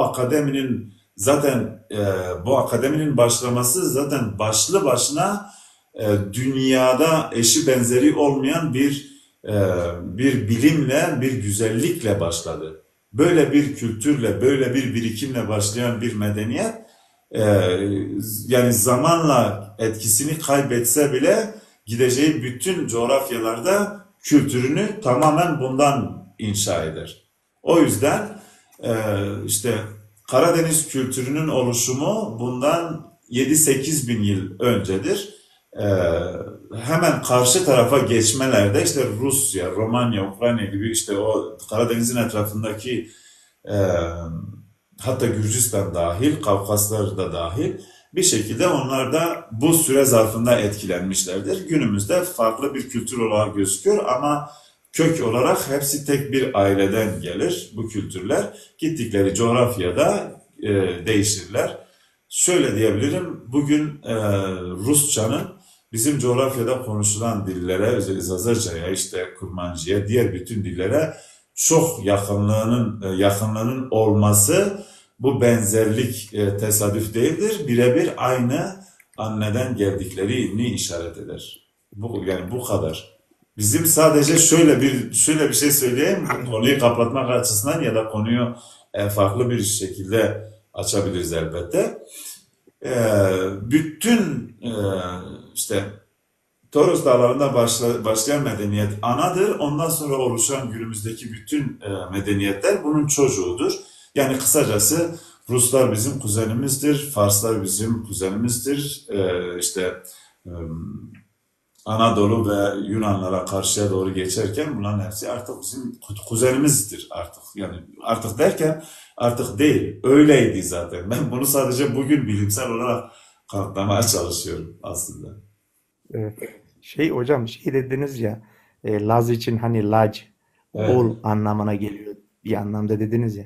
Burada beni hemen çağrışımda bulundurdu. Dersimde bazen hani şarkı sözlerinde duyarsınız. Laze, laze, laze, laze Kesinlikle. Kesinlikle. Evet. Yani o yapıyor. C, Z, S, bazen T ve G harfleri, bunlar aynı yani aynı şeydedirler. Yuvarlaktadırlar. Yani aynı bölümdedirler ve sürekli dolaşırlar. Aynı kelimede geçtikleri her yerlerde coğrafyaya göre, dile göre, zamana göre mutasyona uğrarlar ama bu mutasyon sayılmıyor. Mesela Z'den S'ye geçince bir mutasyon değildir. Sadece anlık gelişmiş bir kelimedir veya bir harftir. Bu tamam mutasyon sayılır genel dil bilimsel olarak ama ben mutasyon saymıyorum çok fazla. Bu bir mutasyon değil, farklılaşmasıdır. Fonetik farklılaşma hali. Doğrudur. Laz kültürü bugün dedim, ben geçen gün bir programda söyledim. Dedim eğer insanlar isterlerse mesela Zazaca'yı bizim köy kültüründen bilenler Karadeniz'e gittiklerinde bir tur atsınlar. Çünkü mesela Anadolu'yu dolaşmak her insana nasip olmaz. Anadolu'yu görmek her insana nasip olmaz. Mezopotamya'yı görmek, dolaşmak her insana nasip olmaz. Yani gidip görmek lazım. Örneğin bir meraklısı giderse bu köylere, Artvin, özellikle Artvin çevresindeki köylere gittiğinde hala orada Zazaca'nın konuşulduğunu rahatlıkla görebilirler. Bu Zazaca, yani bunu da dediğim gibi Zazaca'yı ana dil gibi bilen biri karşılamalı ki bunu hissedebilsin. Çünkü bu enerji olmalı, hissedebilmeli. Bir diğer, buna örnek olarak şöyle, Artvin kelimesi, Artvin yani başlı başına bir Zazaca kelimedir, anlamı hala Zazaca'dadır. Fakat antik yani Homo sapiens'in antik kavramlarından oluşur. Bundan 7000 yıl önce artık yavaş yavaş 7000, 8000 de olabilir. Arada 1000, 2000 yıl çok fazla değişmez aslında. Bizler için günümüzde çok şey değişiyor ama genelde tarihi anlatırken, böyle geniş bir tarihi anlatırken çok fazla önem taşımıyor elbette. İşte bu dönemde de bir 7-8 bin önce oluşmuş, daha çok Zazaca konuşulan kabilelerin orada yer edilmesiyle oluşmuş bir yerdir. Artvin kelimesi başlı başına Zazacadır. Anlamı da Ardvin yani yeri gördü, yeri gören. Bu genelde toponom bir isimdir. Gittikleri her yerde mesela Cudi kelimesi bir başka anlamda yeri gören, yeri gördü, görülen yer anlamını taşır. Kısacası birbirine benzer tanımlarla toponom dediğimiz yer isimleri anlam bilimi sistemiyle anlamlı isimleri, anlamlı kavramları yer bilimleri olarak, yer isimleri olarak belirlemişler. İşte Artvin bunlardan biridir. Ayrıca Artvin'in çevresindeki köy isimleri araştırılırsa, yani istesem ben bile şeye girip Google Map'tan girip bakabilirim belki, ama meraklısı için söylüyorum. Gidip bakabilirler. Artvin'in etrafındaki o köy isimleri günümüzde Türkçe olabilir, sorun değil. Zaten bütün kelimeler bugün günümüzde modern Türkçe'ye dönüşmüşler sadece. Yani modern Türkçe ile okunuyorlar. Fakat bu kelimelerin hepsi antik tarihten geliyor. O yüzden modern Türkçe içerisinde geçen kelimelerin bir anlamda antik tarihle, antik dille bağlantısının olup olmadığını araştırmak lazım. Kelimeyi analiz ederken fonetik yapısı, telaffuzu, tersten okunuşu varsa tabii ki kavramları, eğer işte semantik yöntemi tam olarak kişi anlamamışsa ne olursa olsun kavramları ikiye bölebilir. Bunlardan çıkacak anlamla semantik bir yöntem otomatik oluşur. Yani kişi semantiği bilmese bile oluşturduğu bir anlamla belki de orijinal anlamına ulaşır. Bu da semantik yöntemle ulaşır, anlamını taşır. Ne bileyim. Böyle işte.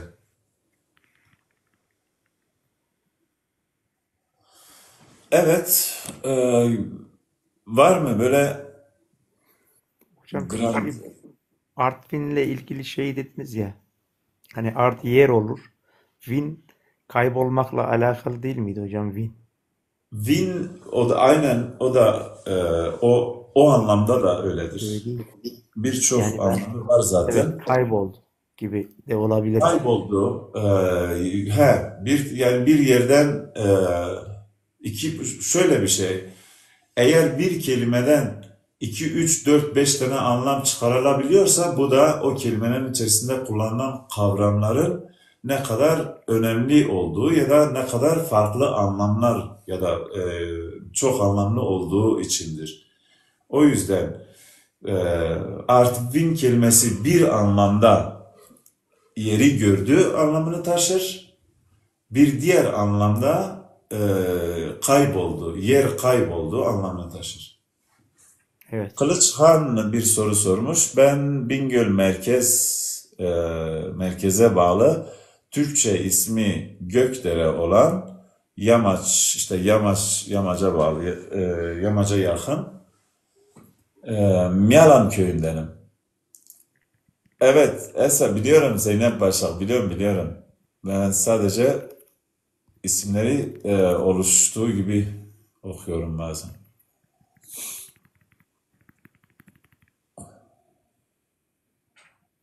Onu gördü, evet. Yani onu gördü. Yeri gördü aslında. Orada art kelimesi birebir zaten. Madem ki Artvin'i söyledik, o zaman Karadeniz'le ilgili bir başka terimi söyleyelim. Trabzon. Şu anda mesela dinleyen arkadaşlar Trabzon kelimesinden nasıl bir anlam çıkarabilirler? Özellikle Zazaca'yı bilen, doğuştan bilen arkadaşlar çok basit bir şekilde bir anlam çıkarabilirler. Fakat Zazaca'yı bilmeyenler de Trabzon'dan ikinci bir anlam çıkarabilirler. Yani aslında Trabzon'dan iki anlam rahatlıkla çıkarılabilir. Biri Zazaca'yı bilenler çıkarabilir, bir diğeri ise Latince'yi bilenler ya da işte bir anlamda Latin dillerini aşağı yukarı duymuş, önemli kelimelerini duymuş insanlar rahatlıkla görebilir. Var mı bakalım? Var mı senin aklından geçen? Varan Deniz, Trabzon için nasıl bir etimolojik bir şey yapabilirsin? Hocam sonunda zon var ama yani bizde diyor zonema. Trab'la ilgili düşünüyorum. Evet, sonunda zon var ve bu da aynı zamanda şeyin anlamını taşıyor. Yani hem dildir ama eğer bir cümlede Ve ya da bilmekle alakalı. evet, eğer bir şeyde geçiyorsa bilmektir. Yani hem dildir hem bilimdir burası. Bu Evet, kelime. bilimdir. Anlam. Ya Zazaca o kadar çok önemli şeyleri bize hatırlatıyor ki mesela bir kavram aynı anlamda hem dil demektir, hem bilim demektir, hem doğuş demektir, hem bilge demektir. Yani insan bütün bu kelimelere bakınca zaten tam olarak neyle karşılaştığını tahmin edebiliyor ki zaten.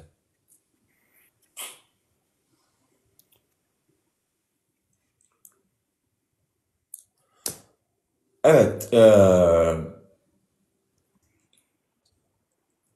yorumları yazmıyorum. C ve tam olarak kendini tanıtır mısın? İstersen gel yukarı. Ya ben geçmişte böyle bir şey yaptımsa bir şey olmuş. Ben geçmişte ne yapmışsam olduğu gibi olması gerektiği için yapmışım. Kafanı yorma sen. Yani yudurtası bir lave ya da ismini belirt. Ne olduğunu bilelim. Değil. Böyle, yani daha doğrusu dost musun, değil misin? Çünkü bir Hocam laf. aşağıdaki arkadaş bir soru sormuş da sen Elazığlı mısın diye, ben Elazığlı değilim. He, tabii o soruyu ben baktım sana sormuş diye ben bahsetmedim hiç. Evet. Hocam sizin şiveniz şeye benzemiyor. Solhan'a benzemiyor. Onlar çok Yok. değişik konuşuyorlar. Bizimki tam tersine, yönü tam tersine. Bizimki mesela Bingöl merkezi bilirsin. Yani gittim ama çok kalmadım orada hiç. Anladın? Genç Bizimki şeye benziyor hocam. Şimdi Diyarbakır. Bingöl aslında 4 tane dağın ortasındadır fakat bir tane dağın eteğinden ovaya iniyor. İşte Evdal Dağı diyoruz biz. Orada Evet. işte Evdal Dağı'nın arkasında ondan sonra artık Az var işte bu Elazığ'a doğru giden dağlar. Daha sonra Elazığ işte Hasserek, bütün hepsi oralara gidiyor. İşte o dağlardan sola doğru gidince yani Genç yönüne doğru gidince ya da Palo'ya doğru gidince Palo'ya ulaşırsın. Orada Guelfleri diyorlar bizim orasına. Evet. Coğrafyası Genç biraz Diyarbakır'a farklı. benziyor biraz da. Biraz karşı tarafı Diyarbakır'dır artık. Evet. Doğrudur. O Lice, Hane, ondan sonra Yeni zaten Hane. Aynen. Lice'den geçtikten sonra Genç'e gidiyorsun.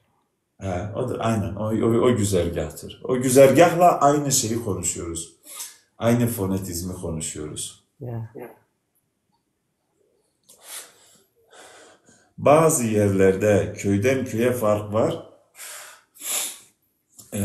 Köyden köye fark var. Bu da Zazacan içerisindeki o lojikal yapısından dolayıdır. Çünkü Zazaca aynı köyde hep aynı metotla konuşur. 10 kilometre öteye gittiğinde orada yeni bir köy oluşturursa orada metot değişmiştir. Kesinlikle. Yani kelimeler aynıdır. Sadece bazı özellikle yoğunlukta kullanılan günlük kelimeler artık fonetizmi değişiyor. Mesela bir örnek vereyim. Bizim köyde gelmek için geçmiş zamanı belirten terimiyle fiil şeye dönüşüyor. Yen. Ez yen. Ben geldim. Ben geliyorum. Yok aslında şimdiki zaman. Şimdiki zaman teriminden ez yen ben geliyorum. Fakat bunu bizim 5 kilometre, 7 kilometre ötemizdeki bir köy şöyle diyor. Ez yön. Oradaki artık ö'ye dönüşüyor. Aslında aynı kelimedir. Anlamı aynıdır. Telaffuzu, okuması hepsi aynıdır. Hafif bir fonetizm farkı var. Bu da normaldir. Elzaza. Bizde de şey var hocam. Hani mesela Evet. ez kullanılmasa da bazen kullanılıyor. Sadece z olmadan. Doğrudur. Toravaci. Doğrudur. Bizde de öyledir. Ez çok böyle vurur. Ya demiyoruz da mesela. Evet anlamında diyoruz. Diyor. Aynen. Kesinlikle. Ey. Çok bizde de öyledir. Zaten aslında biz aşağı yukarı aynı şeyi konuşuyoruz ki zaten. Siz sorsanız. Biraz dersinde ya diyor. Biraz daha e'yi kaldırıyor orada. Valla Ya diyor. yani aslında her anlamda güzeldir. Yemin ediyorum bu dilin her yanı güzeldir. İşte bunu geliştirebilsek. İşte sizin sizinle de biraz daha bazı zenginlikleri öğrenmiş olduk. Bu da bizim için büyük bir artı. Kesinlikle. Benim için de aynı şekilde valla. Ben dediğim gibi yani ben şimdi o da böyle büyük bir gururla bahsediyorum. Gerçekten bunu zamanında denk geldiğimde ben inanmıyordum. Gerçekten inanması zor olan bir şeydir diyordum. Ya dedim, olur mu? Tabii hani inanmıyordum derken bu inanmıyorum anlamını taşımıyor. İnanılmaz derecede bir heyecan vericiydi. İşte inanılmaz kelimesi burada geçerlidir aslında. Evet, anladıkça bağını oluşturduğunu ve işte bunun kökünün de aslında buğday olduğunu, ondan sonra bunun araştırmaları vesaire vesaire vesaire birdenbire bir baktım Töölö'ye. Öyle bir akademiymiş ki ben aslında sadece bunun binde bir ya da 10.000'de bir, 100.000'de bir ya da milyonda birinden şu anda bahsediyorum belki de. Anlatabiliyorum. Evet. Güzel, yani güzel. İnsanlarımızın bugün bu 2025'te birebir bununla tanışması çok güzel oldu. İşte 2025 aslında bir anlamda yeni bir sürecin de başlangıcıdır. Ben diyorum bugüne kadar çekilen ızdıraplar bundan sonraki mükafatıdır. Bundan sonraki yaşamın mükafatıdır diye düşünüyorum. Yani güzelliklerin mükafatıdır. Temiz yaşamanın, bilgili, bilinçli yaşamanın ve özellikle muasır medeniyetler dediğimiz o çizgiyi, o hattı yakalamanın artık zamanıdır ben diyorum. Evet. Şey de yapılmalı hocam, yani düğünlerde zazaca değerler olması gerekiyor. Yani bunu yapmıyorlar. Bu büyük bir eksiklik. Çünkü bu tınıların kulaklarda çınlaması. Çünkü biz bunu kulaktan öğreniyoruz. Bir insan bir dili nasıl öğrenir? Maruz kaldığı zaman çok kolay öğrenir. Biz bu dile maruz kaldığımız için öğrendik. Evet. Yani eğer Yani düğünlerde de insanların ve çocukların kulaklarına bu maruziyet karılırsa dil bir şekilde kendini geliştirecektir. evet, yani bu sanat yönünden de özellikle şarkılara geçmesi önemli bir etken olacaktır. Evet, bir dilin yaşamasını sağlayan en güzel etkenlerden biri de şarkılardır. Şarkıların içerisinde geçen anlamlardır. Birbirine olan işte o duyguların yansımasıdır, kelimelerle geçmesidir. Bu çok önemli bir şeydir. Ama şunu söyleyebilirim. Bugüne kadar genelde ben dikkat ettim Bingöl yöresinde sanatçı, ses sanatçısı, işte şarkıcı olmak isteyen yapanlar, ben de hatta bir aralar 12-13 yaşındayken özellikle şarkıcı olmak istemiştim.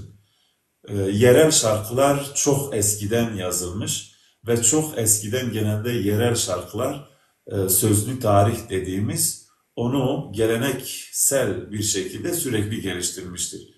Günümüzde oluşan işte bu şarkıcı arkadaşlar da genelde bu eskiden çok anlamlı olan bir anlamda içinde tarih barındıran bazı olayları barındıran şarkıları alıp güncellemiştir ve seslenilmiştir. Benim bir önerim var aslında. Şu anda dünya sanatına baktığımızda genelde batıda da neredeyse sanat kaybolmuş. İnsanlar daha çok gençlik üzerine işte rap'tir, hip hop'tır vesaire bütün bunlara benzer daha çok gençlik üzerine yeni şarkıların, yeni albümlerin oluştuğunu görüyoruz. Yani eskiden mesela İbrahim Tatlıses dönemlerinde ben sadece dönemden bahsetmek istiyorum. O dönemlerde dikkat edin hemen hemen her bir hafta, her bir ay yeni bir sanatçı çıkıyordu. Her bir yılda bir albüm çıkarıyordu. Çıkarana kadar biz böyle sabırsızlıkla hep beklerdik. Niye? Bu o sanatçının üretmesi demekti. Sanatçı oturur yazardı. Bunun için yani inzivaya çekilirdi. Sanatçı budur aslında. Sanatçı yaratan kişidir. Bunu sese, frekansa döken kişidir. Duygulara döken kişidir. Bunu dinleyicisine aktaran kişidir. Bu da aslında sözlü bir tarihi, bir geleneği ve bir dili de aynı şekilde gelecek nesillere uzun süreli aktarmaktır. Mesela ben bugün hala e, 80'li 90'lı yıllarda bize sanatı yani şarkıcılığı sanatla ulaştıran büyük maestroları dinliyorum, büyük ustaları dinliyorum mesela ben hala. Anlatabiliyorum. Dikkat edin son zamanlarda çok büyük maestrolar çıkmamış. Niçin? Çünkü duygusal olarak aslında o büyük maestroların yaşadığı duyguları yaşamadığı içindir bunları oluşturamıyor. Fakat ben şunu önerebilirim. Özellikle ana dili Zazaca olan işte bunun etrafında diğer bütün diller artık tek tek isim verip kavramlar oluşturmak istemiyorum. Yani kısacası bildiğiniz dil diyelim en azından. Bu dillerden insanlar çok basit bir şekilde çünkü bu dillerin zenginliği ve aynı zamanda kelimelerin rahatlıkla fonetik değişimi söz konusudur. Mesela kişi neyi ifade etmek isterse istesin, kelime mutlaka o ifadeye dönüşüm sağlayabilir. Hani bu Batı dillerinde bunu yapamaz. Mesela günümüzdeki modern Türkçeyle de belki bunu yapamaz ama modern Türkçe çok zengin olduğu için buna uyum sağlayan farklı kelimeler kullanabilir. Yani kısacası biraz duygu sanki eksik. Bence o duygu yeşerirse insanlar bu bildikleri dilden ya da ben mesela örneğin Zazaca'dan bahsediyoruz. Zazaca'yı doğuştan bilen insanlar, sanatçı arkadaşlar bugüne kadar daha çok yerel sanat şarkıları seslendirmişler. Çok güzel. Kendilerinin de kattığı bir iki tane var. Onlar da çok güzel. Ama şöyle diyebilirim. Günümüzde yaratacakları eserler bundan 30 yıl sonra, 40 yıl sonra dinleyenler için bir tür üstad ünvanıyla karşılaşacak bu insanlar. Onun için insanların kendisinin üretebileceği ve bu şekilde de kendi ana dilini mesela örneğin ben şiirlerle yazmaya çalışıyorum. Ben bunu videolara yazı şeklinde, videolara not şeklinde aktarmaya çalışıyorum ki Zazacam hem tarihe geçsin hem kendimi geliştireyim bunu konuşurken eksiklerimi tamamlayayım. Eğer eksikliğim varsa ki her zaman vardır. Özellikle diller konusunda hepimiz her zaman eksikiz. Ama ne olursa olsun dediğim gibi üretmek lazım. İşte üretim için bence elimizin altında birçok sebep, birçok etken vardır. Birincisi bu dili yaşatabilmek. Yaşatabilmek için bunun eğlence kültürü çok önemlidir. Mesela düğünlerde şarkılar söylenip halaylar çekilir. Bu dikkat edin Batı'da genelde artık bu yoktur. Eski Batı mesela İtalya'nın eski kültürünü çok iyi hatırlıyorum. Günümüzdeki batılaşmış kültürüne baktığında eğlence kültürü arasında fark var. Çok değişmiş. Nedir? Eskiden mesela bütün bir insanlar çoluk çocuğuyla, yaşlısıyla, genciyle, kadınıyla, erkeğiyle aynı meydanda dans ederlerdi. Mutlaka görüntülere denk gelmişsinizdir. İnsanların bizde halay çekerler, el ele tutuşup halay çekerler. Latin dünyasında aynı meydana herkes akar, orada bir kişi dans eder. Yani bir anlamda bizim halayın farklı bir versiyonu gibidir. İşte ben Batı'ya baktığımda ne yazık ki bu etki çok fazla kalmamış insanlarda. Ne olursa olsun yani yılda bir yaz aylarında küçük bir festival yapıp belki bir araya gelip bu eski üstadların şarkılarını çalıp biraz halay çekebiliyorlar folklorik açıdan.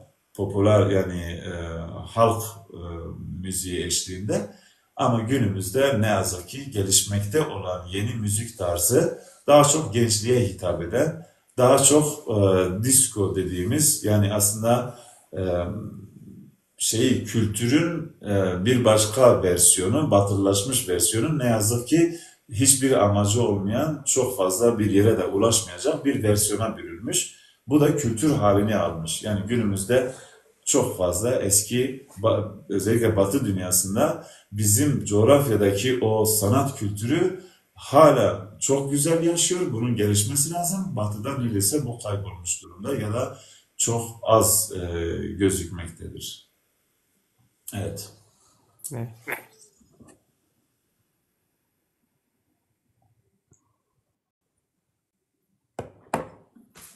Mahmut Akar arkadaşımız bir soru sormuş. Yani ben şu anda Zazaca'nın orijinal haliyle konuşanların yaklaşık 5 milyon olduğunu düşünüyorum. Zazaca'yı orijinal haliyle konuşmak demek Bingöl, Dersim, Elazığ, Diyarbakır, Siverek, Palo, kısacası olabilecek bütün yerlerde, yani aslında küçücük köyler de var bunun içerisinde. Buralara baktığımızda ben diyorum en az 5 milyon kişiye hitap ediyor. İşte bu 5 milyon kişi bugünden el ele verirse, bugünden bu dilin aslında akademik bir dil olduğunu ve bu dili bilen her bir bireyin aslında bir profesör niteliğinde tarım çağını bütün insanlık çağıyla birlikte, bütün insanlık tarihiyle birlikte aydınlatabilecek bu dili bildiğini ve doğuştan bildiği için hem şanslı hem de sorumludur aslında bir anlamda bu dilden. Bunun gelişmesinden sorumludur. Bunun bir diğerine aktarılmasından sorumludur. Bunun yeni gelecek nesillere aktarılmasından sorumludur. Ve bunun günümüzde 5 milyonsa bir sonraki nesil 10 milyon, ondan sonraki nesille artık milyonları saymayarak daha ötesine çıkabiliriz diye düşünüyorum.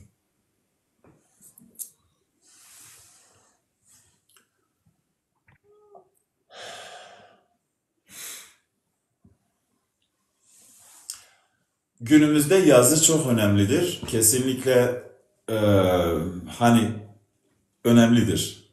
Ben demiyorum kesin sonuçtur ama önemlidir. Evet, konuştuğumuz dilleri bildiğimiz harflerle rahatlıkla yazıp anlaşabiliriz. Karşı tarafla da bunu geliştirebiliriz. Ben mesela kendi çevremde uzun yıllardır özellikle telefon ve mesajlaşma sistemiyle tanıştığımız andan itibarendir. Hala aynı şekilde Zazaca yazıyorum ve hiçbir şekilde bugüne kadar ne karşıdaki insan benim yazdıklarımdan bir kelime anlamamış gibi bir sonuçla karşılaşmış ne ben. Yani sesli konuşma zaten hatasız geçiyor ama yazmak bunu çok karşıdaki kişi bir anlamda yani senin konuştuğun Zazaca'yı bilmeli ki senin yazdıklarını karşı tarafta anlayabilsin. Yoksa Zazaca mevcut haliyle bizim köylerden öğrendiğimiz o orijinal haliyle yani tarım çağını başlatan o mekanizma haliyle mümkün değildir. Hani %100 yazılabilmesi. %100 yazılamaz, çok zordur. Onun konuşarak aktarılması lazım. Onun için söylüyorum yani yazan gene yazsın. Bunu sürekli geliştirmesi için ya da bir yerlerde kalması için, bir kitaba dönüşmesi için, bir dergiye de kalması için, fiziki olarak kalması için iyi bir şeydir. Ama gelişmesini sağlayacak tek bir etken varsa konuşmaktır. Karşıdakiyle direkt telaffuz yani enerjidir. Kelime enerjisini birebir kullanmaktır.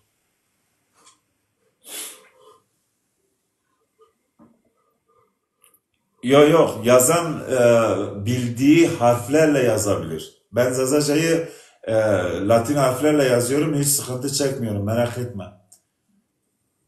Yani bakın bildiğiniz bir dili kelimelere dökmek, yazıya dökmek için ille de o dil hangi dönemde, hangi dille yazılmış, hangi harflerle yazılmış gidip onu bulup öğrenmeye gerek yok. Yani Zazaca eskiden Arapça yazılıyordu mesela. Aramice dönemde sağdan yazılıyordu. Biz şimdi gelip Aramice mi öğrenelim Zazaca yazmak için? Latince'yi öğrenmişim, ben Latince yazarım. Yok, orijinali yoktur. Zazaca'nın yazılı hali yoktur. Zazaca'nın şu anda oluşmuş yani son birkaç yüzyıl ya da birkaç bin yıldır işte işte Avesta'da olan örnekleri, işte Sasani İmparatorluğu'nun döneminde oluşan örnekler, bunun günümüze farklı kültürlerden oluşan örnekleri vardır. Onlar ayrıdır. Ama Zazaca 15 bin yıl önce çıktığında yazı yazma diye bir sistem ne vardı ne de ihtiyaç vardı. Çünkü bilim kavramların üzerine yüklüydü. Kavramlar da insanın zihninde kayıtlıydı. Yani o insanın onu kaybetmesi mümkün değildi. Sadece zamanla kayboldu. Yani aradan 15 bin yıl geçmiş. Biz bugün bir tarım çağını başlatan bir akademinin olduğuna hayret ediyoruz neredeyse. Çünkü niye? Bu akademideki bilgiyi biz zamanla kaybettik. Yani biz kaybettik. Genel olarak mesela şu anda batıda gelişen teknoloji, bilim vesaire bütün bunların da zeminini yine bu dönemde oluşan eserlerle oluşmuştur. Yani Batı bu medeniyetini geliştirdiği, bu kendi kendine gelişmedi. Bu medeniyeti oluşturan, altyapısını oluşturan tarım çağında var olan uygarlıkların bıraktığı eserlerdir. Kimdir? Sümerlerdir, kimdir? İşte Aramilerdir, Yunanlardır, işte Anadolu, Antik Anadolu'dur, Mezopotamya'dır, işte Fars dünyasıdır. Anlatabiliyor muyum? Bütün bunlar bir etkendir. O yüzden günümüzde yazan kişi yazabilir ama sadece dediğim gibi yazı yetmiyor, Zazaca'yı konuşmak lazım. Eskiden ben dedemle nasıl konuşuyorsam, nasıl konuşuyorduysam aynı şekilde benim bugün oğlumla konuşmam gerekiyor, kızımla konuşmam gerekiyor. Yani aynı şekil. Mesela dedem bana şöyle derdi. Çok sevdiğim bir cümlesi vardı. Kelime, hani daha yeni konuya başlarken mesela ben bir soru sorardım. O da hemen bir konu örnek olarak konuyu anlatırdı ve bir tarihi bir bilgi anlatırdı. En kadar var. Zazacası şöyle. Yün tür ver. Bu yani aslında başlayacağım artık sana bir şeyler anlatmaya başlayacağım bir nitelikte bir kelime, bir cümleydi. İşte bu cümle olduğu gibi benim oğluma geçmesi lazım, kızıma geçmesi lazım. Anlatabiliyorum. Ben de aynı şekilde hem reaksiyon olarak aynı şekilde söylemem lazım, hem de cümle olarak aynı şekilde hiçbir bölümünü kırpmadan, bozmadan aynı şekilde anlatmam lazım ki kişi bu reaksiyonu kaydetsin. Bunu söyler söylemez ileride lazım olur olmaz o kadar önemli değil. Ama doğal olarak benim dediğim şey şudur. Bugüne kadar öğrendiklerimiz bir akademidir.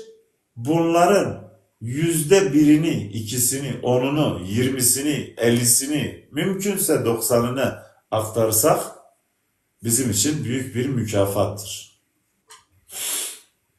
Yani şöyle deriz. Mesela bir insan cennete gitmek için Allah'ın sevgili kulu olur ya. İşte aslında bir anlamda odur. Eğer bu dili doğuştan biliyorsa, o bildiğini ne kadar aktarırsa o kadar Allah'ın sevgili kulu olma özelliğini taşır.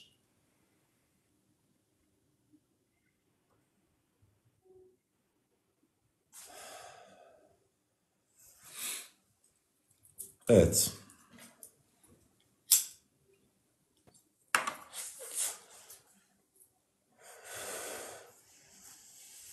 Arkadaşlar son böyle bir 5-10 dakika bu akşam da güzel başladık. Güzel bir ana da geldik. Artık bitirebiliriz.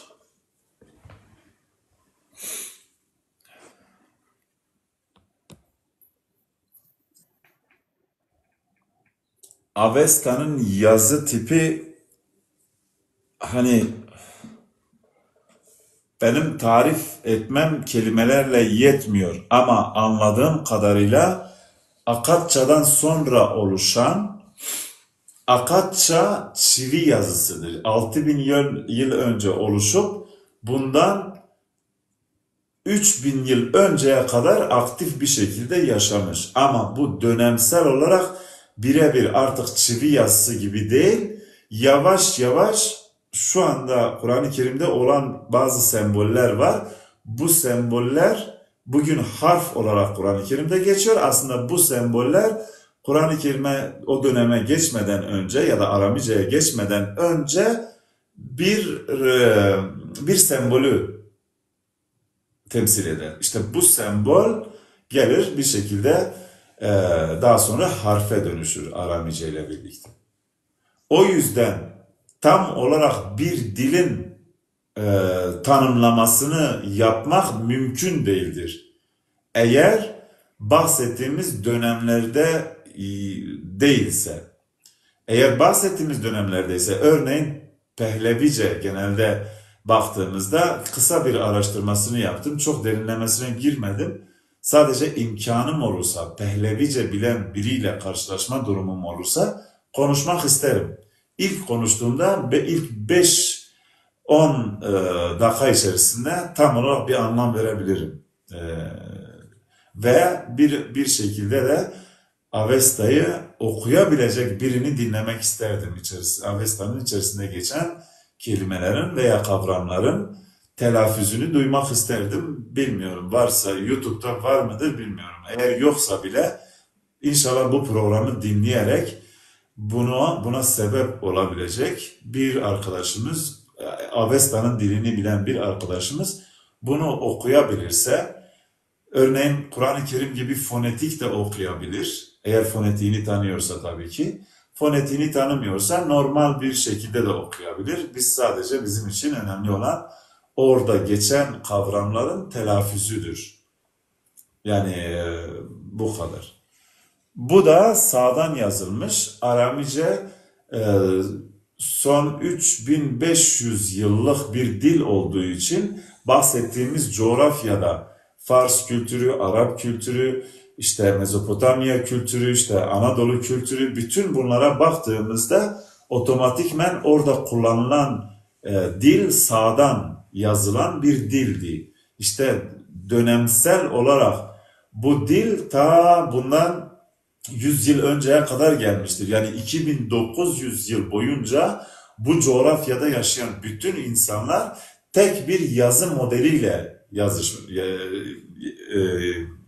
yazılarını yazmıştır. Yani önemli yazılarını, daha çok okul yok bu dönemlerde. İnsanlar bir dili yazılı bir şekilde öğrenmiyorlar. Sadece yazışımlarda, işte kitaplarda veya öğretmenlerin kullandığı ders niteliğindeki sembollerde, okulların içerisindeki sembollerde, işçiler üzerindeki sembollerde ve adalet üzerindeki sembollerde farklı yerlerde bir transkripsiyon dediğimiz, yani aslında bir anlamda sembollerin harflerle bir şekilde bütünleşip bunları kayıt altına alan bir sistem geliştirmişler.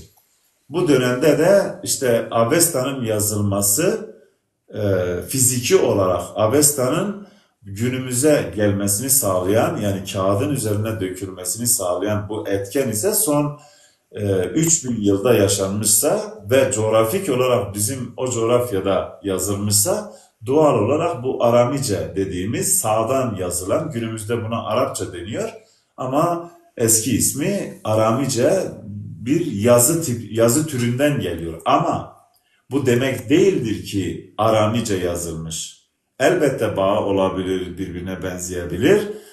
Arkadaşlar bir şeyi mesela bazen genelde birçok arkadaş biraz hata yapıyor. Mesela şöyle diyorlar, örneğin işte bu Türkçe diyelim ki 100 yıldır oluştu. 100 yıldan önce Arapça konuşuyordu. Hayır, o değildir. Yani Arapça yazılıyordu sadece. O dönemde Kürtçe'de Arapça harflerini kullanıp yazıyordu. Mesela örneğin bundan 100 yıl ve öncesine baktığınızda yeni yazı gazete sistemi yeni oluşmaya başladı. Yeni yazı sistemi oluşmaya başladı. Makale sistemi, kitap sistemi oluşmaya başladı.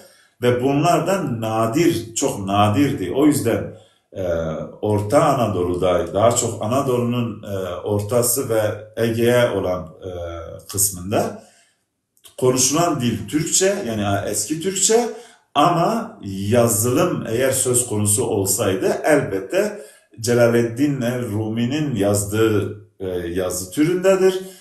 İşte diğer Sufilerin yazdığı yazı türlerindendir. İşte bütün bu yazı türü de Arapça olan sağdan yazıydı.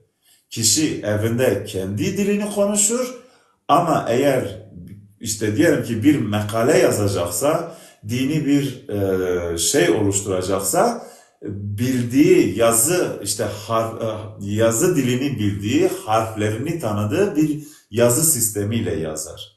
Ama yazdığı yazı Arapça değildir. Yani konu Arapça değildir. Konu Arapça okunmuyor. Konu Arapça harflerle kişi kendi konuştuğu dilden yazıyor. O yüzden bunu iyice anlamamız lazım. Diller dönemsel olarak oluşan alfabeye göre yazılıp çizilmiş olabilirler ama diller kesinlikle başlı başına bölgenin kendi dilidir, kendi kültürüdür, eski kültürüdür, eski kültüründen kalan bir dildir. Bu da demektir ki şu oluyor, bundan 100 yıl önce Türkçe, eski Türkçe, Arapça yazılırdı. Günümüzdeki modern Türkçe ise, yani eskiden gelen Türkçe, Latin harfleriyle yazılıyor. Format da değişiyor doğal olarak. Çünkü sen yazı türünü değiştirdin mi otomatikman cümle yapısı değişiyor, kelime yapısı değişiyor, dilin gramatiği değişiyor. Bütün bunlar değişiyor. İşte bütün bunlar değiştiği için daha yeni bir görev başlıyor. Yani Türkçenin günümüzde böyle yani çok rahat ve basit bir şekilde öğreniyor olmamızı sağlayan en büyük etken bu Latin harflerine geçince çekilen en büyük zorluk ve yapılan çalışmaların etkisinden dolayıdır. Yoksa biz Türkçeyi tam olarak konuşmayacaktık eğer bunun altında köklü bir çalışma olmasaydı. Bundan 100 yıl öncesinde. Evet.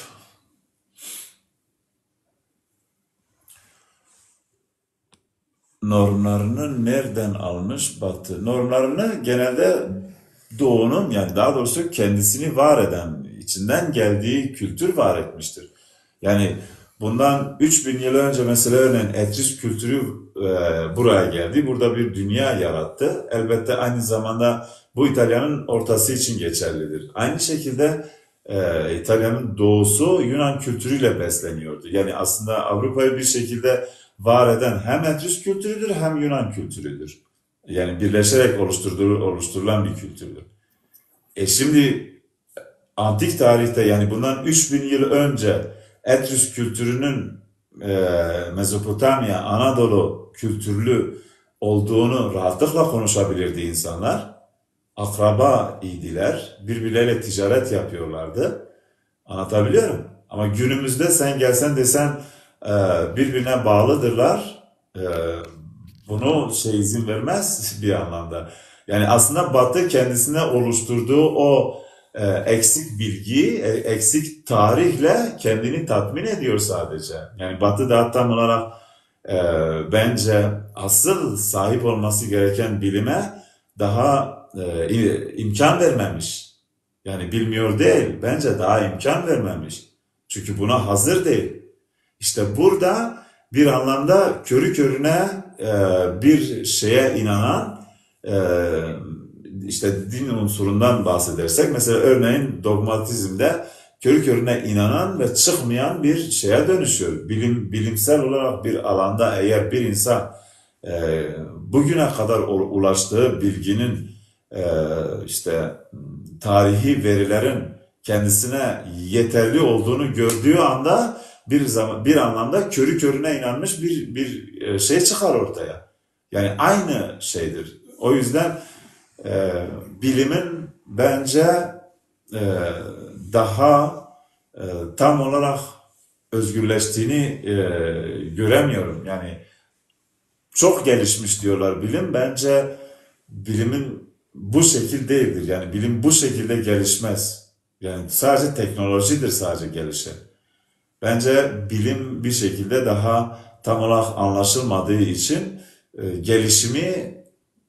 gelişimin yöntemini farklı kılıyor. Yani teknolojik gelişim sanki bir inovasyonmuş gibi, çok büyük bir gelişmeymiş gibi anlatır ama kök bilimi işte ırkların, kültürlerin e, birbiriyle olan bağı, işte birbirinden olan oluşumu asıl bilgidir, asıl köktür. İşte ondan sonra bu teknolojinin bir anlamı olur. İşte ondan sonra muasır medeniyetler ve işte kültürel e, oluşan medeniyetlerin birbiriyle olan ilişkisi anlaşılır. Ondan sonra dünya bir anlamda hem batı için hem doğu için hem kuzey için hem güney için bir anlamda cennete dönüşür ki öyle de olmak zorundadır zaten. Yani dünya insanların acı çekmesi için bir yer değildir arkadaşlar. Yani acı çekmek ya da işte kapitalizmin etkisinin altında çaresiz kalmak bence sadece çaresizlerin işidir. O yüzden yani bir şekilde akıllı insandır bence bundan sonra süreci yönetecek olan. Onun için akıllı bir insan dönemine geçtiğimizde akıllı bir insan modeli de yaşayacaktır çevrede. Yani her şey yaşandığı gibi değildir aslında. Yaşandığı gibi yanlış olduğunu düşünüyorsak bundan emin olun bunun geçmişten bir yanlış anlaşılmadan kaynaklanmıştır. İşte o geçmişteki yanlış anlaşılmayı bir anlamda ben bugün yeni bir bilimle bir sunum açıyorum ve bu sunum içerisinde yani herkes aslında bir şekilde kendisine düşen payı alabiliyor ve kendisine ait olan payı alabiliyor. Çünkü bu bahsettiğim bilim tek başına beni ilgilendirmiyor. Bir anlamda bu coğrafyanın tamamını ilgilendiriyor. Bu coğrafyada yaşayan, bu coğrafyadan gelen, bu coğrafyadan gidip dünyanın farklı yerlerinde şu anda farklı kültürleri yaşayan neredeyse bütün insanları ilgilendiriyor. O yüzden önümüz bilim olsun, yolumuz hep aydınlıktır. Unutmayın. Bunu son olarak söyleyip de programı artık kapatmak istiyorum. Var mı böyle eklemek isteyen, bir şeyler söylemek isteyen? Baran Deniz, tamam ya. İhtiyar. Evet, Uzer arkadaşımız burada. O da gelsin. Anladım. Buyur, merhaba. Tekrardan. Merhaba Metin. Az sonra Zazaki vacı çıkni bana lavlana toçum de. Çımısar halo, lönütü destir. Oş boy brayva o bra damaku gava yasare inke batiyana meva merdem inke banero de be evkiti vano çi bengeha maka yani zaniyari bengeha maka zaniyari gava to di bativana felsefe ma govcivajım bengeha maka zaniyari ma fikru ramane khoda ma gere akli khoda ma ye ben ser zamani mesela va yani Kesinlikle. terefide ne va تو آنجی تو جماعتی رو تو ملت این که به زدهی تو و ساعت تو وش بو Çımısar. yani Dost tek dost. به اوکیتی هم هومانیزم و اپتیمیزم yani ما به زمان Kesinlikle. باطی خبری بدن قوات بانه ره بنگه تمام کلمه اینه پروی کلمه امارا گروتی Evet. Ya ev şey aslında ev şey emin yani ev embejin dezeymeye, embejin kuzenimeye, embejin tani. Em evin ha yani tişteki herik فامیلیا tuna. هومانیزم دا او خوارز منه او اشترا بیشم او تورنی منه Kesinlikle. او Kesinlikle. تورنی منه Öyledir. Tamam Şevbaş. Şevbaş. Teşekkürler. Ben Spas. teşekkür ediyorum. İyi geceler. Herkese iyi İyi akşamlar. geceler. Sağ olun. Türkçe Eyvallah. bilen arkadaşlara da kısaca bir açıklama yapmak istiyorum. Buyur. Bir arkadaş bir soru sormuştu. Orada işte Batı'nın bazı söylemleri yok. İşte modernitesi. Ama baktığımız zaman onlar kendi normlarını bile nereden aldıkları alenen ortadadır. Eğer biraz araştırılırsa gerçekten de Metin arkadaş orada Metin Hoca çok güzel açıklamalar yaptı ve geniş anlamda açıklama yaptı. İşte tarihini ta 3500 senesini, 2900 senesini efendime söyleyeyim güzel ve geniş anlamda açıklama yaptı. Ama biraz araştırıldığında, biraz araştırdığında kendi o dediğim gibi bugün biz insanlığın atasıyız. Yani en ufak bir şekilde kutsal insanlığın önündeki insanlığa sunacağımız iki tane seçenek vardır. İnsanlık ya yaratılışa inanacak ya da gerçekten de efendime söyleyeyim kendi Big Bang evrimlerine inanacaklar. Orada da ne oran belli ne orantı belli. Çünkü mutasyondan yok da efendime söyleyeyim aşamadan aşamaya geçişlerde tarihi biraz çarpıtarak anlatmaya çalışıyorlar bize. Biraz araştırıldığında Ya da tarihi bilgileri o kadardır. Bravo işte. Tabii kendileri o kadar biliyor. Bize yuturmaya çalışıyorlar. Bizim yaşadığımız en büyük sendrom ne olmuş? En büyük sendrom biz ki tüm dünya toplumlarının atası olmuş bir medeniyetiz. Ama gelelim kendimizden, kendi kültürümüzden, kendi kişiliğimizden, kendi benliğimizden utanılacak hale gelmişiz. Ve bizim tarihimizi o sözlü söylemlerle biz elimizde barındırabilmişiz. Ve o sözlü söylemlerle yani nasıl Metin'in dedesi ona bir Zazaça bir laf söylemiş, yok bir kelamı, bir denkbeşi, bir kasidesi herhangi bir olayı baktığımız zaman gerçekten de bizim folklorik açıdan da tüm yörenin oyunlarının bir anlam taşıdığı ortadadır. Kesinlikle.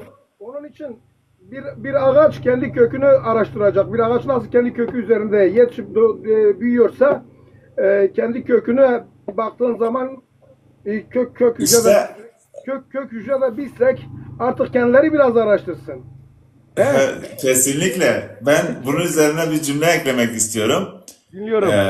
Yani ben Zazaca üzerine ve özellikle bu UNESCO'daki etkisi, bunu daha küçükken ben aslında hep merak etmiştim. Ya da aslında benim zaten demek ki küçükken içime doğmuş. Bunun derinlikliğinde az önce sizin söylediğiniz gibi yani aslında ben onu araştırmaya gittiğimde bir baktım o da beni aramaya geliyormuş. O da zaten seni gel evladım demiş sana gel. Kesinlikle. Yani bir şekilde ben anama doğru koşarken benden daha hızlı bir şekilde uçan bana doğru gelen bir anneyle karşılaştım.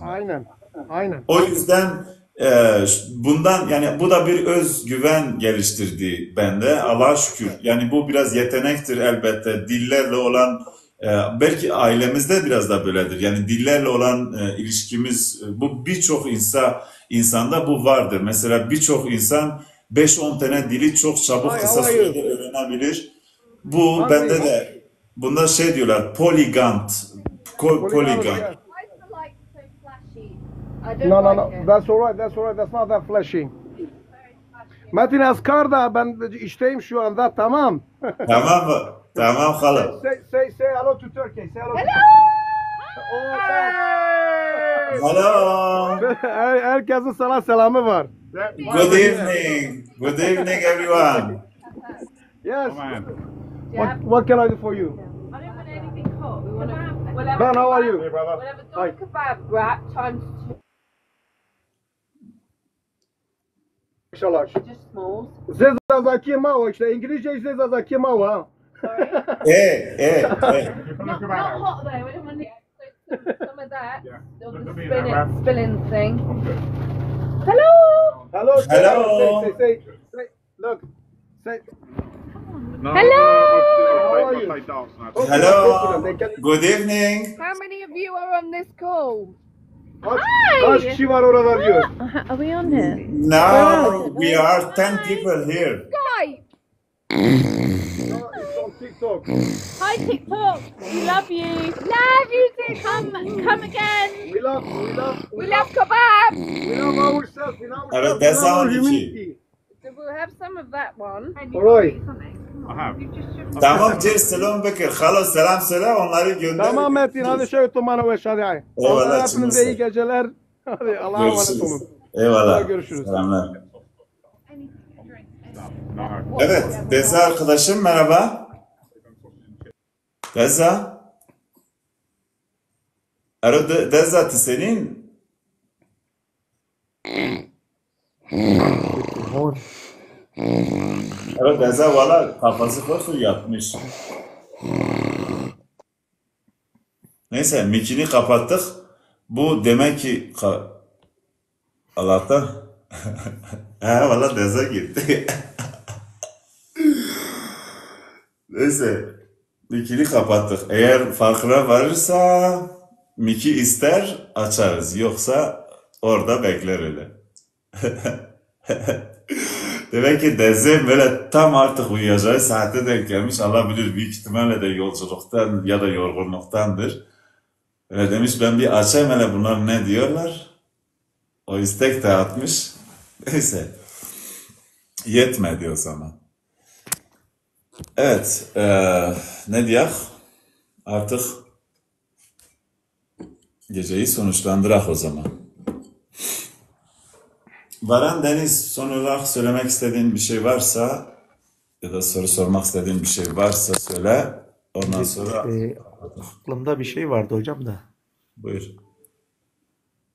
paylaşabilirim. Bugün de onunla Tabii ilgili ki. bir şey paylaşmıştık da.